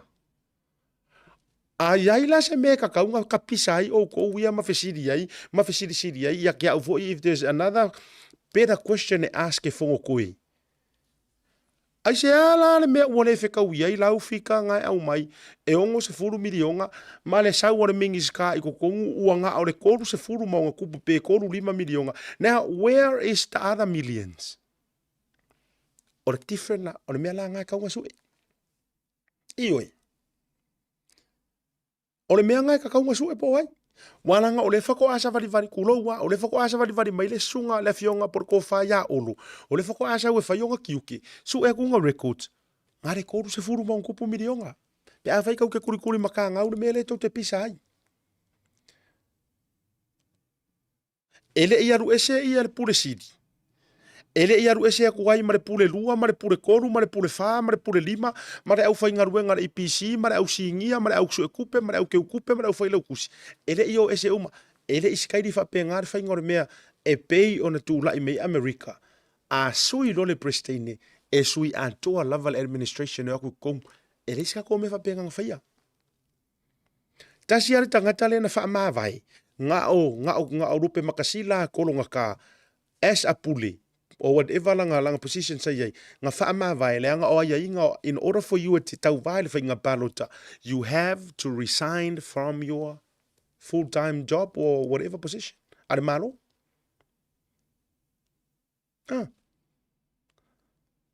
o le fesili la ngai ka kaunga kali ma pisai la wari ia kuloua a le ala o fu e kau vange fu isi mea now o le fasipati le ngo manga o e whalau ke leak langa nge ke ila wanga lo mai o fisili ai ile kala la o kupe lua afe lua se furu lua afe lua su markasi o sau wai se ongo se furu milionga le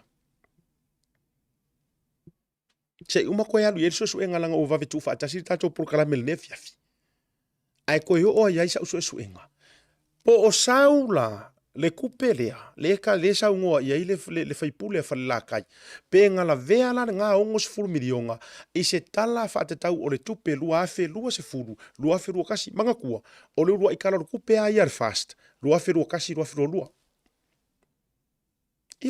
ia a ole ar kala kupe kaunga so o mai ai e a maka mea mai ai le HRPP ai fa ai o le fast ongo le lako wo mai le lua afe lua kasi o le lua afe lua se furu lua afe lua su maritasi o le mangai ala, pe aho o ai le va ili ngai mea ia. Se i kako koe su e la le kara kupe lua afe lua se furu lua afe lua kasi. Po emo mai ai se ongo se furu milionga. Po emo mai ai se koru se furu mongkupu milionga. Ai toi fo i mai ala le whainga o le fesiri. A fai e mo i la lupe makasila. A fai e mo i la usau nguanga e ongo se furu milionga. Le kupe mamanga maua le EPC o nga e walk away mai lola ia lepe te wha vai. O fea la o iei le si koru se furu maung kupu milionga ai ka i vave ele umianga e aru ese. A o nga o ngai masinga nga whai ele paro ka e koe o mai malo fau. O fea la o iei ngā kupe. Ia. Wha mga kua koe kua kui au kafa. Kua kui au kafa o tau whai pule. Ioi. Ave ingi ko fisiri a ngoa. O le mai mo atu le atunu u ia a ngoa ingi mea ko ke sau ngoa iei. Kasila nga mea ma ngai e kure isesi. Ona toi whaau lea la utala le whaasoa le video lava lea. Kua elo ilunga matui la epa. Tai o le tuangai. Kua elo ilunga matui la epa. E lango le attack le ua fai. Ai oso le attack kui la epa. Oso attack le whongwhikalai. Now, o ka se le maanga iau iam. Ila ka maka kalo fai si whongwhikalai. Lai o le upu tau tino ma le upu tu sao. Soli. Au ke la ngonga ua koe amo fo i le polonga li e whongwhikalai inga ua koe fo i aku ia tulau lava. Ia swingei. Ai o le mea malie a le tau wavala mai. Ne ia ele avea fo i se matua. Ulo wa. Ele avea fo i se makua ma mea laa. Avea se fo i le akala. Yes. Leanga ele si koe inga la e makua fo i kukongo. Ele koe inga la fo e makua kukongo e makua aike. E matua ma maule to ina o tea. Kulo wa. Le fionga ya kea peako. One makua. Iyo e. Ai o a ia kea peako. Tu lou le fio anga fo i o sasa ai. Wa fo i le fio taulangi.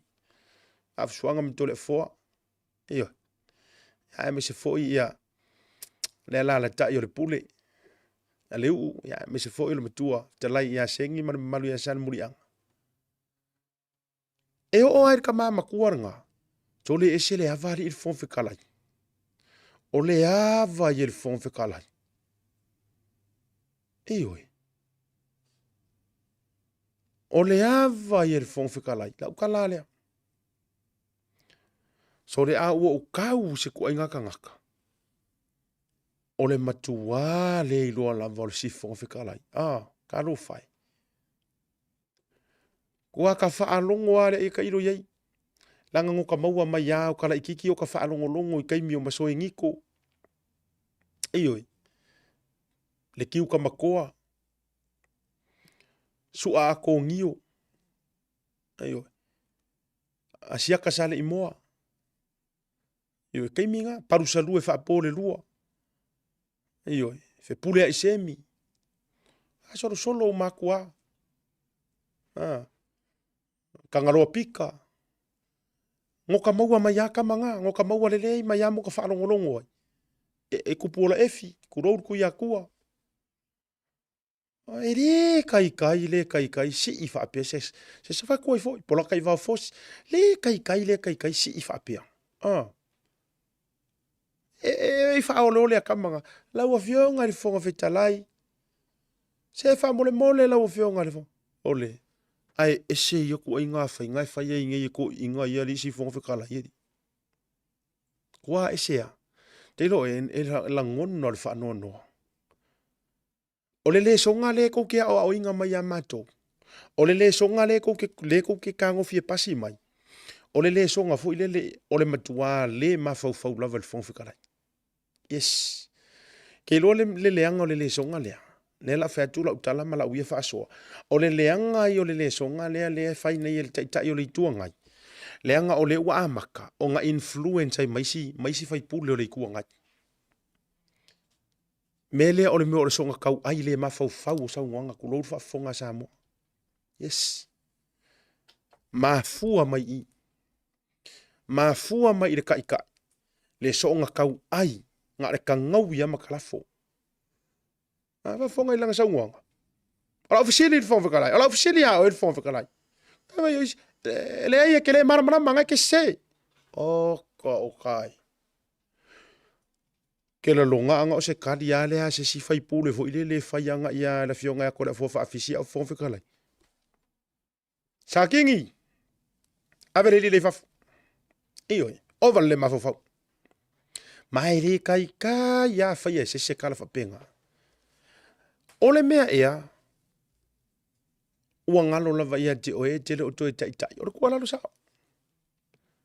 Leanga ole akale, ole mele mo ke manga nga oai. Ia o kou fai, o kou o kai. Fai mai ni wha kai inga le lei mo matou, ma e ole o fokua iaku. Ai la se le songa ka ke maua mai le mele ka kupunga ngarela. A waruako ke aru se HRPP po kei kua ngai. Ole le songa le wa maua mai le mele. O kere kea, kuloa o kere kea ya o fon fikalai. Ia. A e se ia, I have the right to whaasa oe. O kere kengi fonga whikalai, o kere kengi kula fonga kumau. Pa wan mea ia malo akura uleo mo ufayaku ia oe. E ke se. Aka okai. Ia. Kalo fai. Talo fai le mauta fono le atunu.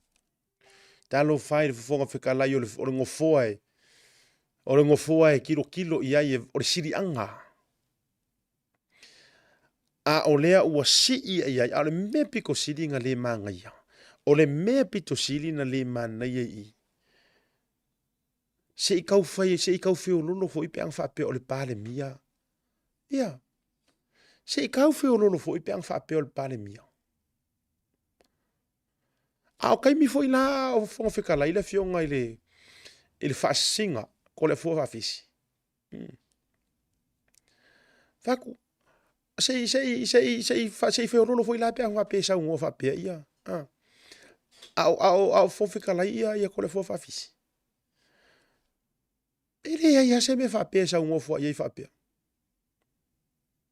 Nga sila fia le ia e kuila e pale la va ma le fonga whikala. E kau mua kukusa le. Yes. O ia o le pale mia, i le ngongofo o le whaafikaua ngai o whainga malo, o ia o le pale mia, o le fonga whikalai, kukusa le leilo la kau mua. A e paulonga ese nga, a o akuro i kukongo le mauka fongo, e le ia la se runga aku, e ku makila la le fonga whikalai. Leanga o la ua i totonu o ele o le fonga whikalai, e pule le fonga whikalai. A loko vara le fonga whikalai, e kuri fafo se pale mia, sorry, out. Leanga o le moka e pule le fonga whikalai. O le moka o le pale mengi. Ai hiri kanga ki pule le moka. Ara waise ku ufau uma. Ia e koe oso kua maisi mea e fia whaasa. Ia. Anga nga uma sa ungoa whamau le mea fia whaasa. La. Ai nga mua. Whamai o ngai ke se. E nga sa arenga sa ungoa. Whamai o ngai ke leo malama mai kula fonga mau. A vaila ele mangingo o sau ngoanga ale e fionga ele fonga whikalai. O lea u te tau tala no atu. A o ainga whaia kula. O le mea nane le piko sili nga whaalele li. O lea ua kapisa i kula fonga kumau. Angu saa fo ingei kula fonga kumau. Kula fonga kumau. Ai te ilore me pito sili na maa lia ingei mea. E pei wa koe confuse ala kou i la kou kula fonga kumau. E pi wa koe confuse ya mea umai kula fonga kumau. Ai o le mele maua o lae ngalo, o laua ngalo o ko inga. E ye isi kula fonga kumau nga koe ka koper suinga. Ai po le mea o lae kakaanga ye isi mea kuai po le alav. Ai ngalo ya wa update mea. Le ngana featura te tala. Walanga o lae finga ua kuia kuila epa. O kula fonga kumau o moka bla bla bla. Ala fo e kani mai ia fonga kalai. Ia o kula fonga. Na kukau mua le maenga. Ioi. O le la wala lai lalo. O le la wala lai lalo. Ia ai kako i. Ai mor kousi na fia. Ai molo si na fia. O ngai ke se langa i kula fonga kumau. O le foi finga ua kurko inga. Ia nga kula fonga kumau. Ala e fa manga kumer fonga kalai. Hey. O le kula fonga kumau fo i leo ke whekua ia ki oe. Alala mai lalo e kere fisiri ngia fonga. Ai nga kou wa fonga na e de mimi longa o fisiri er ko inga. Wana ngone e makanga ia. Nga fa mai. O la ofisili ia o e fonga whikalai. O le e makanga nga fa mai. O la ofisili ia o e fonga whikalai. Whaasa o mai lo fonga whikalai. E le mawhainga e wha fisiri ngia fonga whikalai kusai mo kula fonga kumau. Ko e mimi lo ko inga mai. O la ofisili o ke fia whamari. Sodi. Se sa. E sa o ere ngangu. E sa ere ngangu ari si o ke ila udinga. Ua makua noksi u kau a koa me.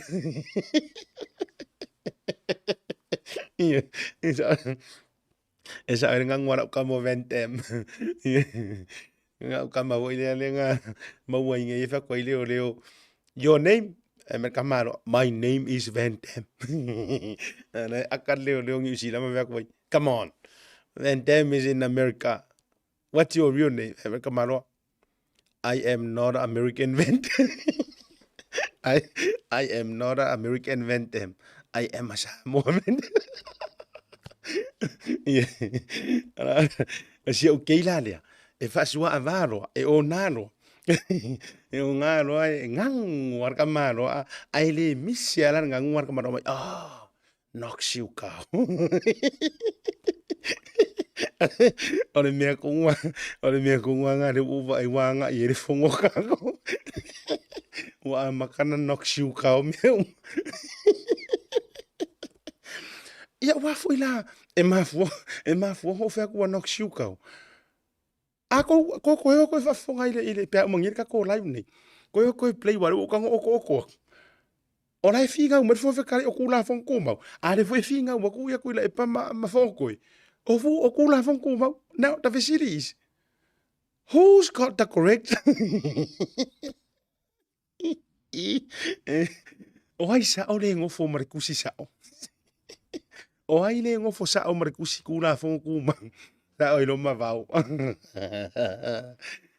Elangua re povi. Ai, ela aku ai runga ma vau e ka ure lang mumu. Ai vai aku ma vau yang kamaya dengan aku fasia re povi ya. Kusi mai mari mo kama kau kala no e. Ara o siri from singo. Ku ira non maka ke vau. Elangua re povi. Nang kepa ergo. No povi. Enang muang.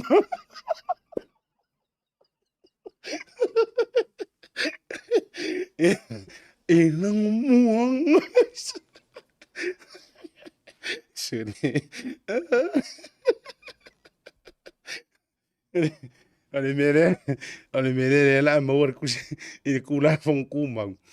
Wa makwale i lo pelang mumu pelang muang. Ya o foi la lang oi kunge e lua. E lang muanga le sia lang mu.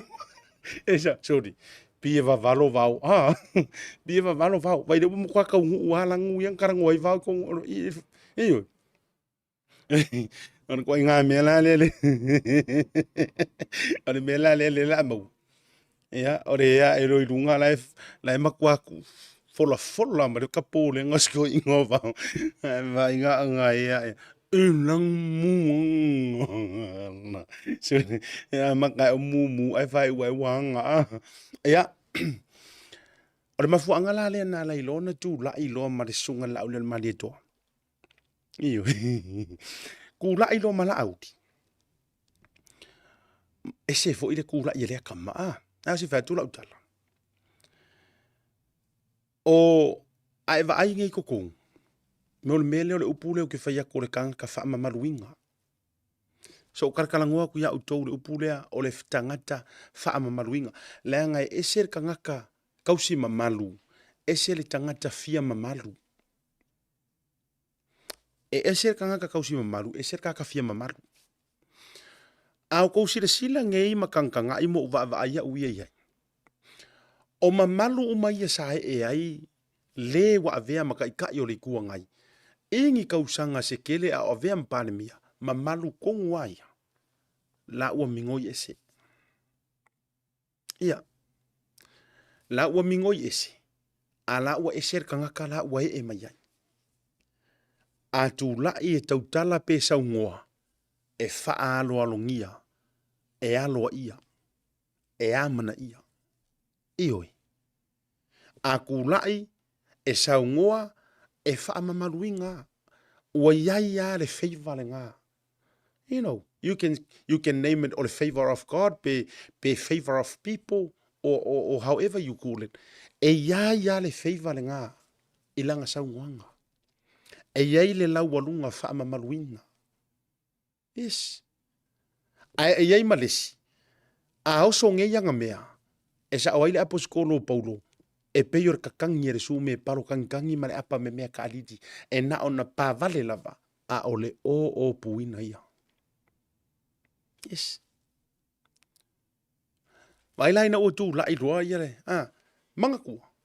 O re kula ia i la ufai tau atu le tu la ia le mingi ska whako anga. pore la ule le mali to nga kula se yaki se pa pe koe ku ulunga ma ole pale o solo ilalo o le ale solo lea ua solo ilalo e kangaka e kau apa e soli e sopo le vale a mari fonfikalai yes le whanau mai ei le upu lea ua ova le tou soli fono ioi ua ova le soli fongo o le kula ila ngā le ngā kula ia ilunga ia le mingis kau whako anga la kou ia se koe wha manga kui sui mamalu o le pāne mengi so le sungai funai ali ie Afi ngai e iai le pā e iai lo ka kou pā kua oi ma le fufonga whekalai o le mauka lea o le a kau au ngā solo ilalo e o kou maa ai kou kau mawhai e si i ako ma kou waki ma sodi nala ngā len koe apo e ngā kau le mau le fionga i le mingis ka whakoanga Waile manino la na saunuanga. Ma tae o maasiasi. Ioi. Ma kae o maasiasi. Au tau wa ai nei. Au kou sila ngei de kaimi fo i lele lea e. Mau mai wa ai ngai Amerika de kaimi fo i lele lea wa ngau aku ka ngaka sapota si fafoi. Ngau aku ka ia sapota si fafoi fia ho o ka kulo we fa le yanga mfa ka ma ia fa le fongo. Yo Amerika. Ngau kai fa pe nga ma mangunga ma va ai lenga va ai ni mingi ska fa ko anga. Ka lo fai e tai mai ale fongo fe kala I longa ngofo. Ai wa lulu winga ku ilalo. Ma tau so sopo aku ai. Ia sui mamalu. Iyo sopo aku ilunga e kau.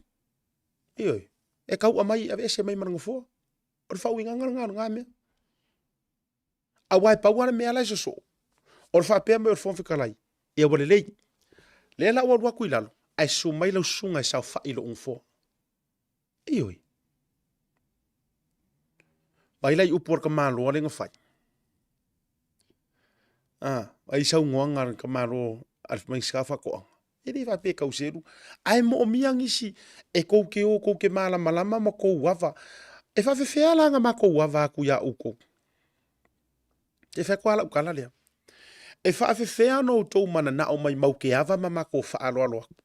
E fa fe nga o ko kapisa mo ko fai mai inga nganga wo fa nga inga I lungo social media o le nganga wo fa nga inga e fake pages o le nganga la fa fe nga ko kusiro ko lima inga nganga ia. Ai lese yo ko silangi e ko nganga e fai fonga fe kala.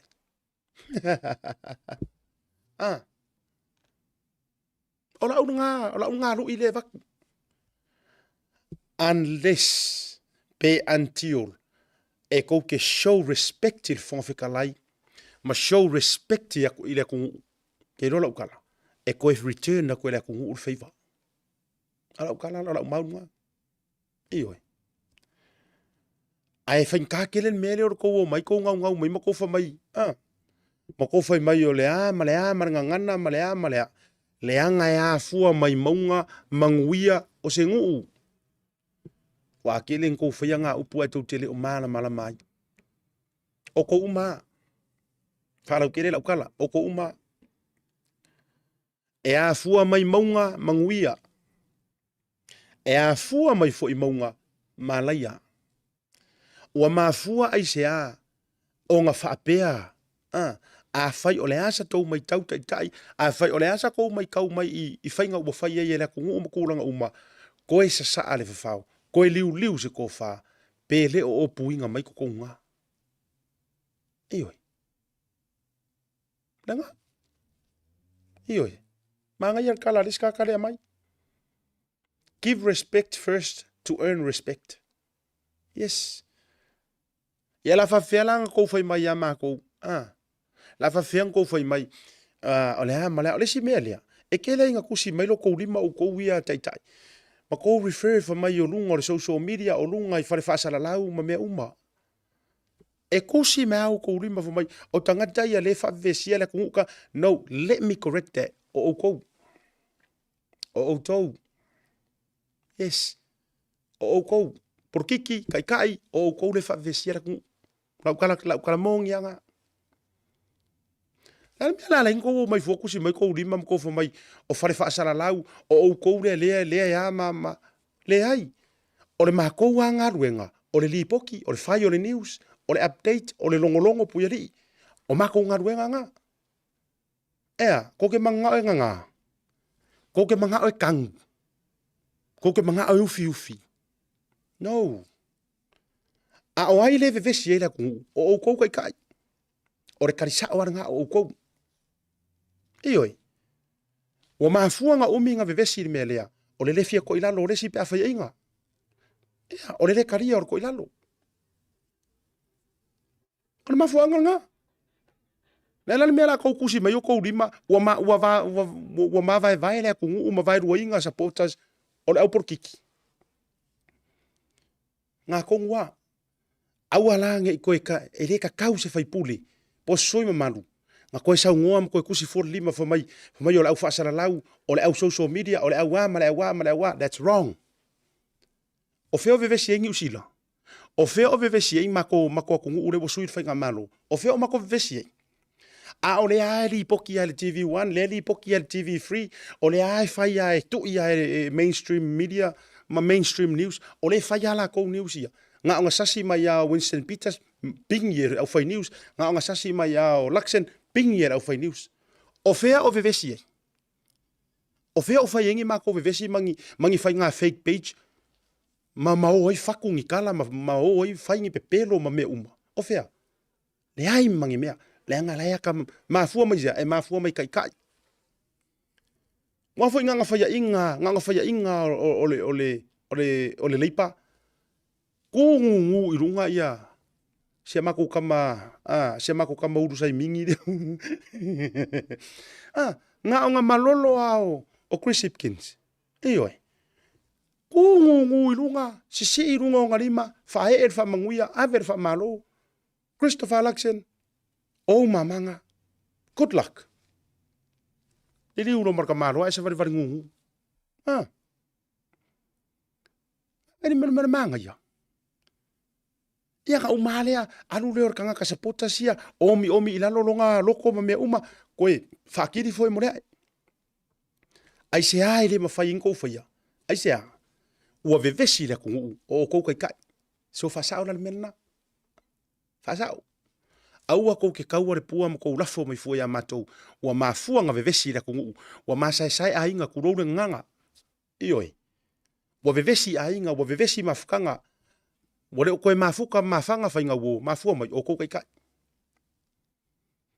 le kalia le ko ilalo o le ufaingo fianga le kalia le faya inga ioi wale kalia le faya inga wale kalia malolo langa kele me nga mafau e ausia a o par pakeki e kele me mafau ausia a fainka o pa o kango mairunga kango meharunga fa pakaku ilalo mafuanga lana e fai aipea tulo ia ole langa lenga fa go pere me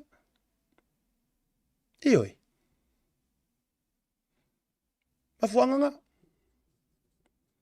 ya la wa mato talia tu wa nga fa mringi ya vango langa ile si fai pule le si sui mamalu lenga sa ngoa fa mai wa ka nga pen social media masamo ele orkari nga ole upumong ya maru ko kingo ele orkadi nga ele orkadi is that the best thing thing of it ole karisawa ka kier vale fai ku la ipam la audi orkadi nga ole karisawa nga a fai fa file mure ku control mai ku la ipari mongi ya orkadi nga a fai le ya se sem fai kan ngo ku ma kausa le lau fa so ko seta mar proclamer to ya a fai fa file mu ele o internet le kadi ele o kape fu o wifi ele o kape fu o Facebook no that's not the answer ole answer ka fio ku le pa lau kamale o li mongi wo vale ioi le ngai mea control mai lau fai pule nga ioi ka file fero ko le nga i mar ka fai o upu lau ele sil pepero lesi lau ele sil nga o yo lesi wa ko kala nga le ko fero lo ia mai Sau kula e palau ngoi o la auri, sau kula e palau le king pelo o king pelo la auri me uma, fa sanga kula auri ia pingi aku yo. Orka nga. Iyo, ai se a wale pule ai loko.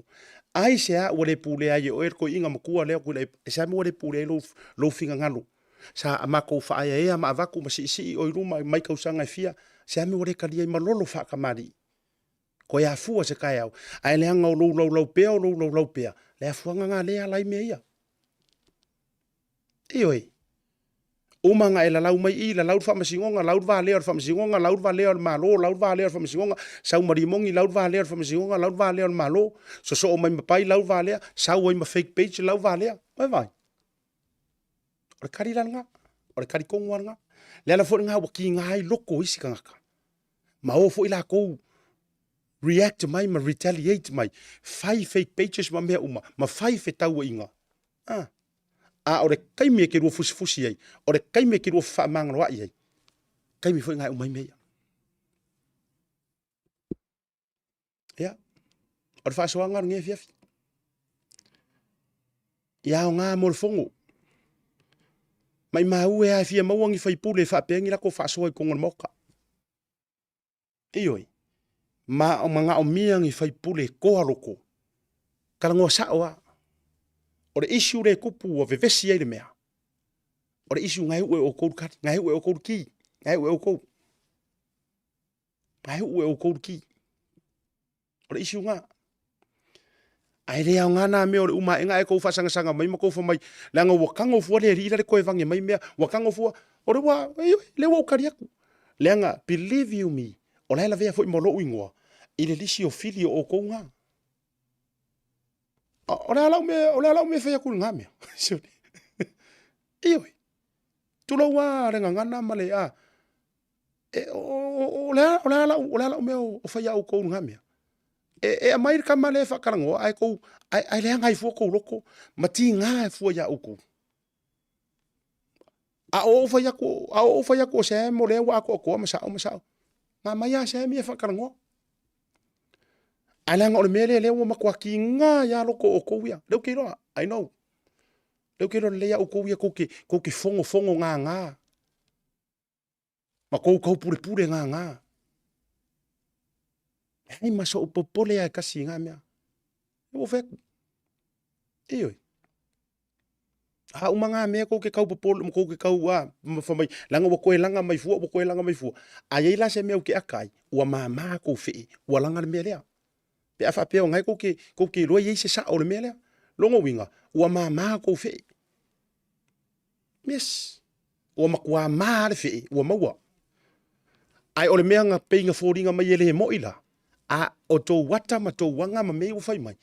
E o le ko ka uma ya o ko. Why worried pe afa yele sa. Ora kala le la uru inga ya o ko ya. A fai ko ke lo ele sa o sam. La si la fia ele ko se e malama le langi o Yesu o se Yesu soifua e ola. Kulo wa re sofa malu Yesu e soifua. Yes, se vanga e kere nga e pisa e kere kar kongo lo soifua le kua. Ia nga o problem nga oi. Ai afa peke si la fia ele o nga so a ele o waka ufua inga oi ma me uma. Why worried? Why? Kire ka waru fu e ka wili se pururu. Ele wau. E ai ma se nga mea leanga ele ai. Vai kala kuspa ia. Ele ai ngi fili mangi mea leanga. E sao I mea sao ma mea pa ia lea kua. A whaiala e sira fia e lea kua, ma sira fia e oe e leo oe. Se e pui a oe, pe ora kakalo ka vika vamai leli ie. Ia e pui a o mai o fili. E le kakalo ka vika vamai e kau mo o fili. No, God, protect me from my enemies. Kalanga ka vika. Ioi. O le kua la o le kua e au I mea sao. A whaia sila fia lai oe kere iso a. E le oe wakua I fua ma leanga I fua lo kamari anga mea. Au e keika fua ya asiaka. No. Awa. Se ser kakangai keika yai. E se ser kakangai ke ongosi yai. E se se. It's wrong. Au ko ke feika mai fua ya kia. Ya au ko ke feika mai ya kia. Ioi. Kangi I le kua. Tangila i le kua ma e hika i le kua. Wa kua i fua oi. O nga whaasanga mai lole o le kua. E whaasanga mai la le kua. Risi mea la sa ui fua le kua i kia. La ngolai wharinga ruenga asiata. O ai alu i le kua. E alu ka ngaka lea lenga sau whairi mo le mau pelo. Le ngor kalanga. E sili aku reo ngaonga o le mala i or kaka e moli mau pe pelo. Awala ko ki worry. Ai la ko ka o i lava ma ko so nga fai i makala leanga ma ko faku ai mau kala ua mausa lesi anga sala i lungo lesi anga sala. You know, don't you know that? Ele nga ka ko ufi ko ke ka ufi le pepelo ai ko e faku isi pepelo. Ka o kai o mea e fiku e ingosia. A o le sili o ngā mea uma o le mea ngai ko ke fai. Yeah. I'm just doing my job. I brought a guy that wanted to tell his story of what he saw. And that's it. Pawanga. Se ka ke muso fa ngare upule le io ke rifi fa nga ai o la tala le. Na ngor kala kus pa ia se nga le vale fa pe nga nga ma fa fonga. Ia ra ika mai fu e ke au. O le fa la nga ruenga. Ai ke pule mai fu, to te pule mai fu ka nga ka ke mai ai ngor programi. What's your problem? What's your business? You have no business. Lai sau fe au. Ka o le upunga la kusi ko ka vale risi. Ka vale nga ngo follow mai ku o ke sau ela upokala mengi. Ala maka ki kele mai ku o pampala piko ku o ka vale. Le ai sau fe au. Yes. Nga. So o la utali la na leu te fai atu. O e fo ile ke aru e fongo nga so lo leu ke ilua. Ma e aru e ka usoro e ngalo ya o ainga mo ma uonga ke pisa e ma na ngole ali ia la waru vange me fo ole li. Le ai sau fe au. Nga. Le ai lava ma sau fe au e kas. E pule lava asiata. E pule lava le Blue TV. Ia la kou keste au mai lunga. Pawale mea, run through, ioi, ile mātou loia, mātou langa uma, lai mitu mā mea uma.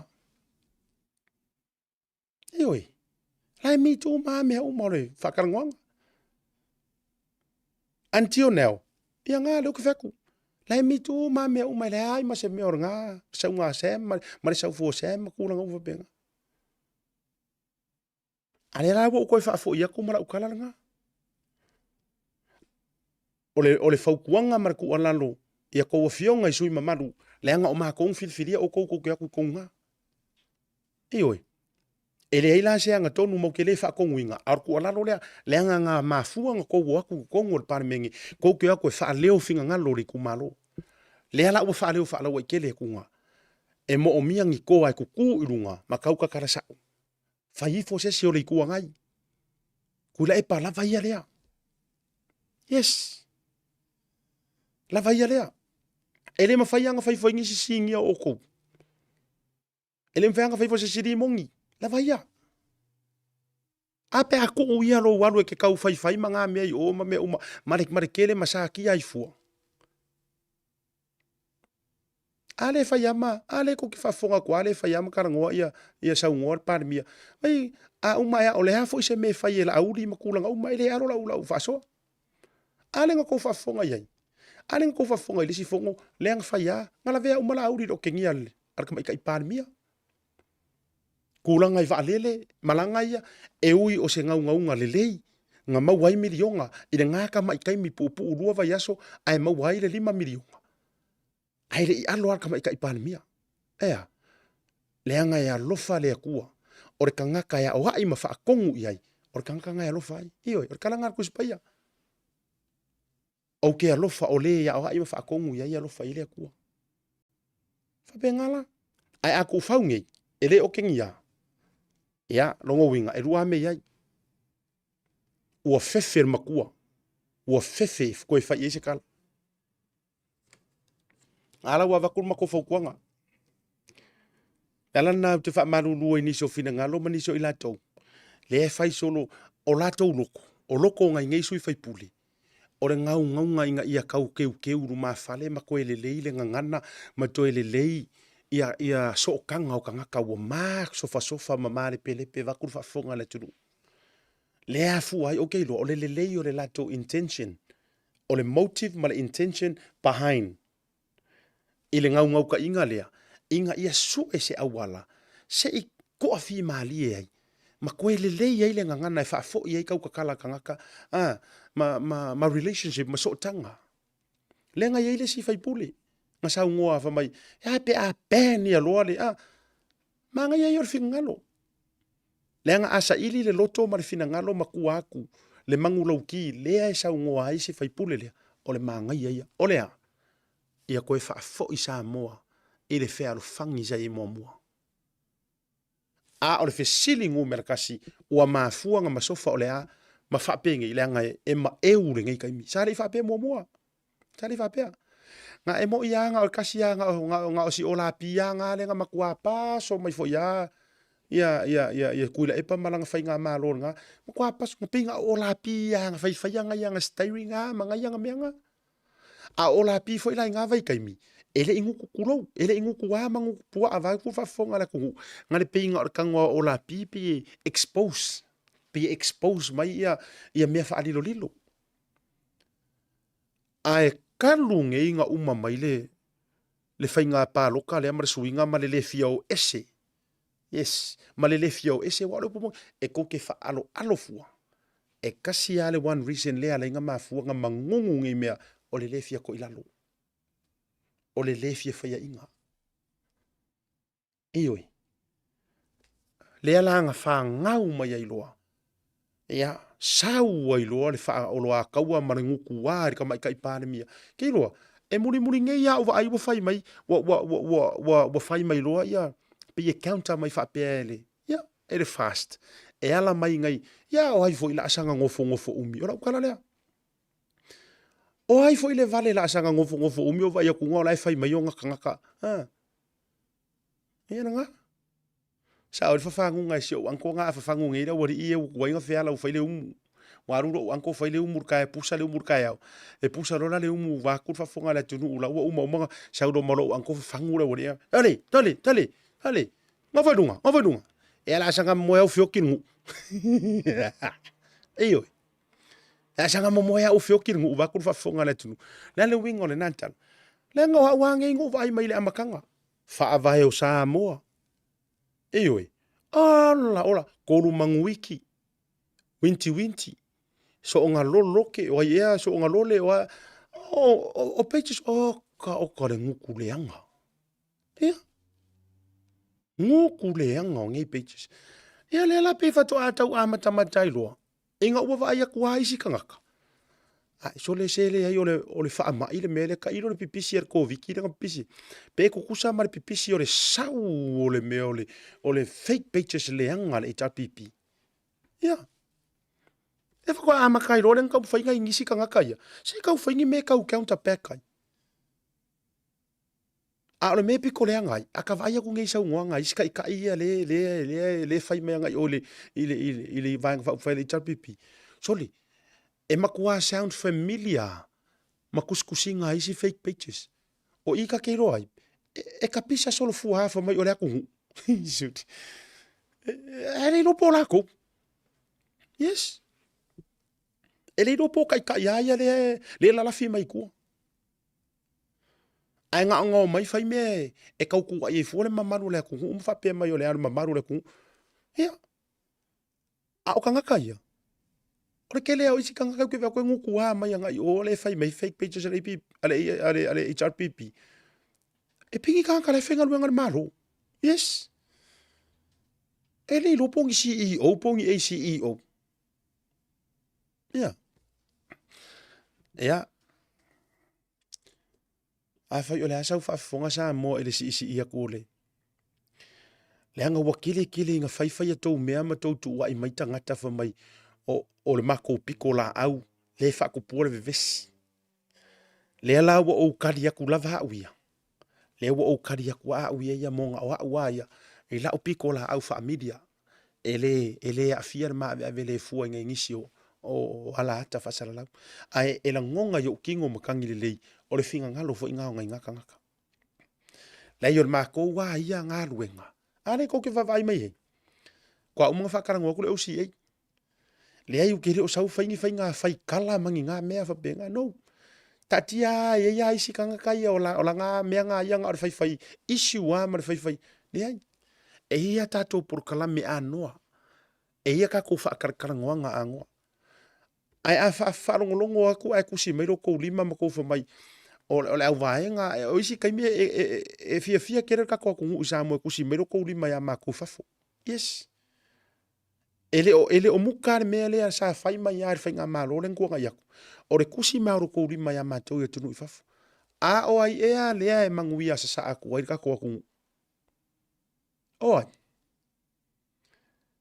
Ele maria e o kou roko ngā mau milionga e mau waku i kupe lafo kui Samoa. Wa mafua i se anga whare pālangi ma ka avale roa roa re kele ngai. O whaungi ka avale i Samoa. O ka avale lafo aku le alofa o ainga ia kungu i fafu. O ka avale i whaakau aku. O fale whau aku. Ai whai ngā leleua ea kusi mairo kou lima. Kusi mairo kou lima. Whamai o kou ngā ngai fafo wa vevesi ele mea. O kou ngā ngai fafo sui kou pese. Sui kou pese. Ele o maa kou rei fafo. O kai ngai kou ngā. Ngai vevesi ele mea. O re kari ngā. O kai ngai vevesi ele. Ia. Taurunga le tātou pōkala me ni vanga na fiafi. O le mo ngā whaalu peo lele nau mati. Ia e manu whai waru kā kua kungu. A whai wha usi isi ngangana. Ia. O upo e whai whale aka whamai a whai e sou furu o sou. Ia sala ia inga sou leanga ngā fufu ia iki or kau ki anga o mai mua whale ata o mare whare tua masanga. Ia a whai fo iwa mai mataiva matai ia matua le tu ipona o loe peo le tele tau whare tu iana. Ma kua upu e Samoa. A or whaoro ma au ma leo ngani ta ita i o le tunu. A pe at fua ia se tapu me ta whai alo tau whina ngalo. La e leo ngā o ngā whai ngā angapongi ma ngā whai ngā kaulanga ma ngā whai ngā kakaro. Whakua au mange ia kuar kou vai aso angapongi ma karusanga ai kou waku whai fo ia kou nganganga ma kou mai mai a. Ma whai ngā whaale mi nau. A o lea e maute e mai moa ma mata ma tātu. Lea ngai a oe nei. Ai a ukai au upor. Ma vai ngā ko ilolo. Sarmurianga. E a oe ngei. Ai a ukai au. O re whaku kou ke koinga ngei. E lua me kupu mai ai. E su malia i le kofo a kai au a ma kou o lumangai. Ma whangau o lumangai. Ma le longa lua. E mangiangi ai ngifo o lumangai. Tau urunga pokla me le tau te ia. Ma ngalo se la manga o le tau tamari. La foi fonga vatele. E le senga wau kainga po le ase siku. Ai le anga a whai a i whea o whea la asanga whai ai ngei vevesi wo ai a inga wo le whikau kalai. Wo i whai poiponga wo i maliu. E whaalongo kulo o lai ei pai ma la whai le fiaru la whai. E mawolor kala lai tina mai la whai le fiaru sau ai. A o mea sa maa sangi nga whai mua mua. Ma fua i sea. Ma fua mai i maungar le manguia. Ma fua mai fo i ngā leo ki o le mea. Ia, tau urunga le proklame. Whafte tele tato company lango sua. Whafte Samoa, share tato proklame. O le tau tuan nama lau nanga lau Blue TV. Toi mo sa uponga le sa tayao. Am le tō ona seta whare malupio vauliko. Soi fua mai manuia.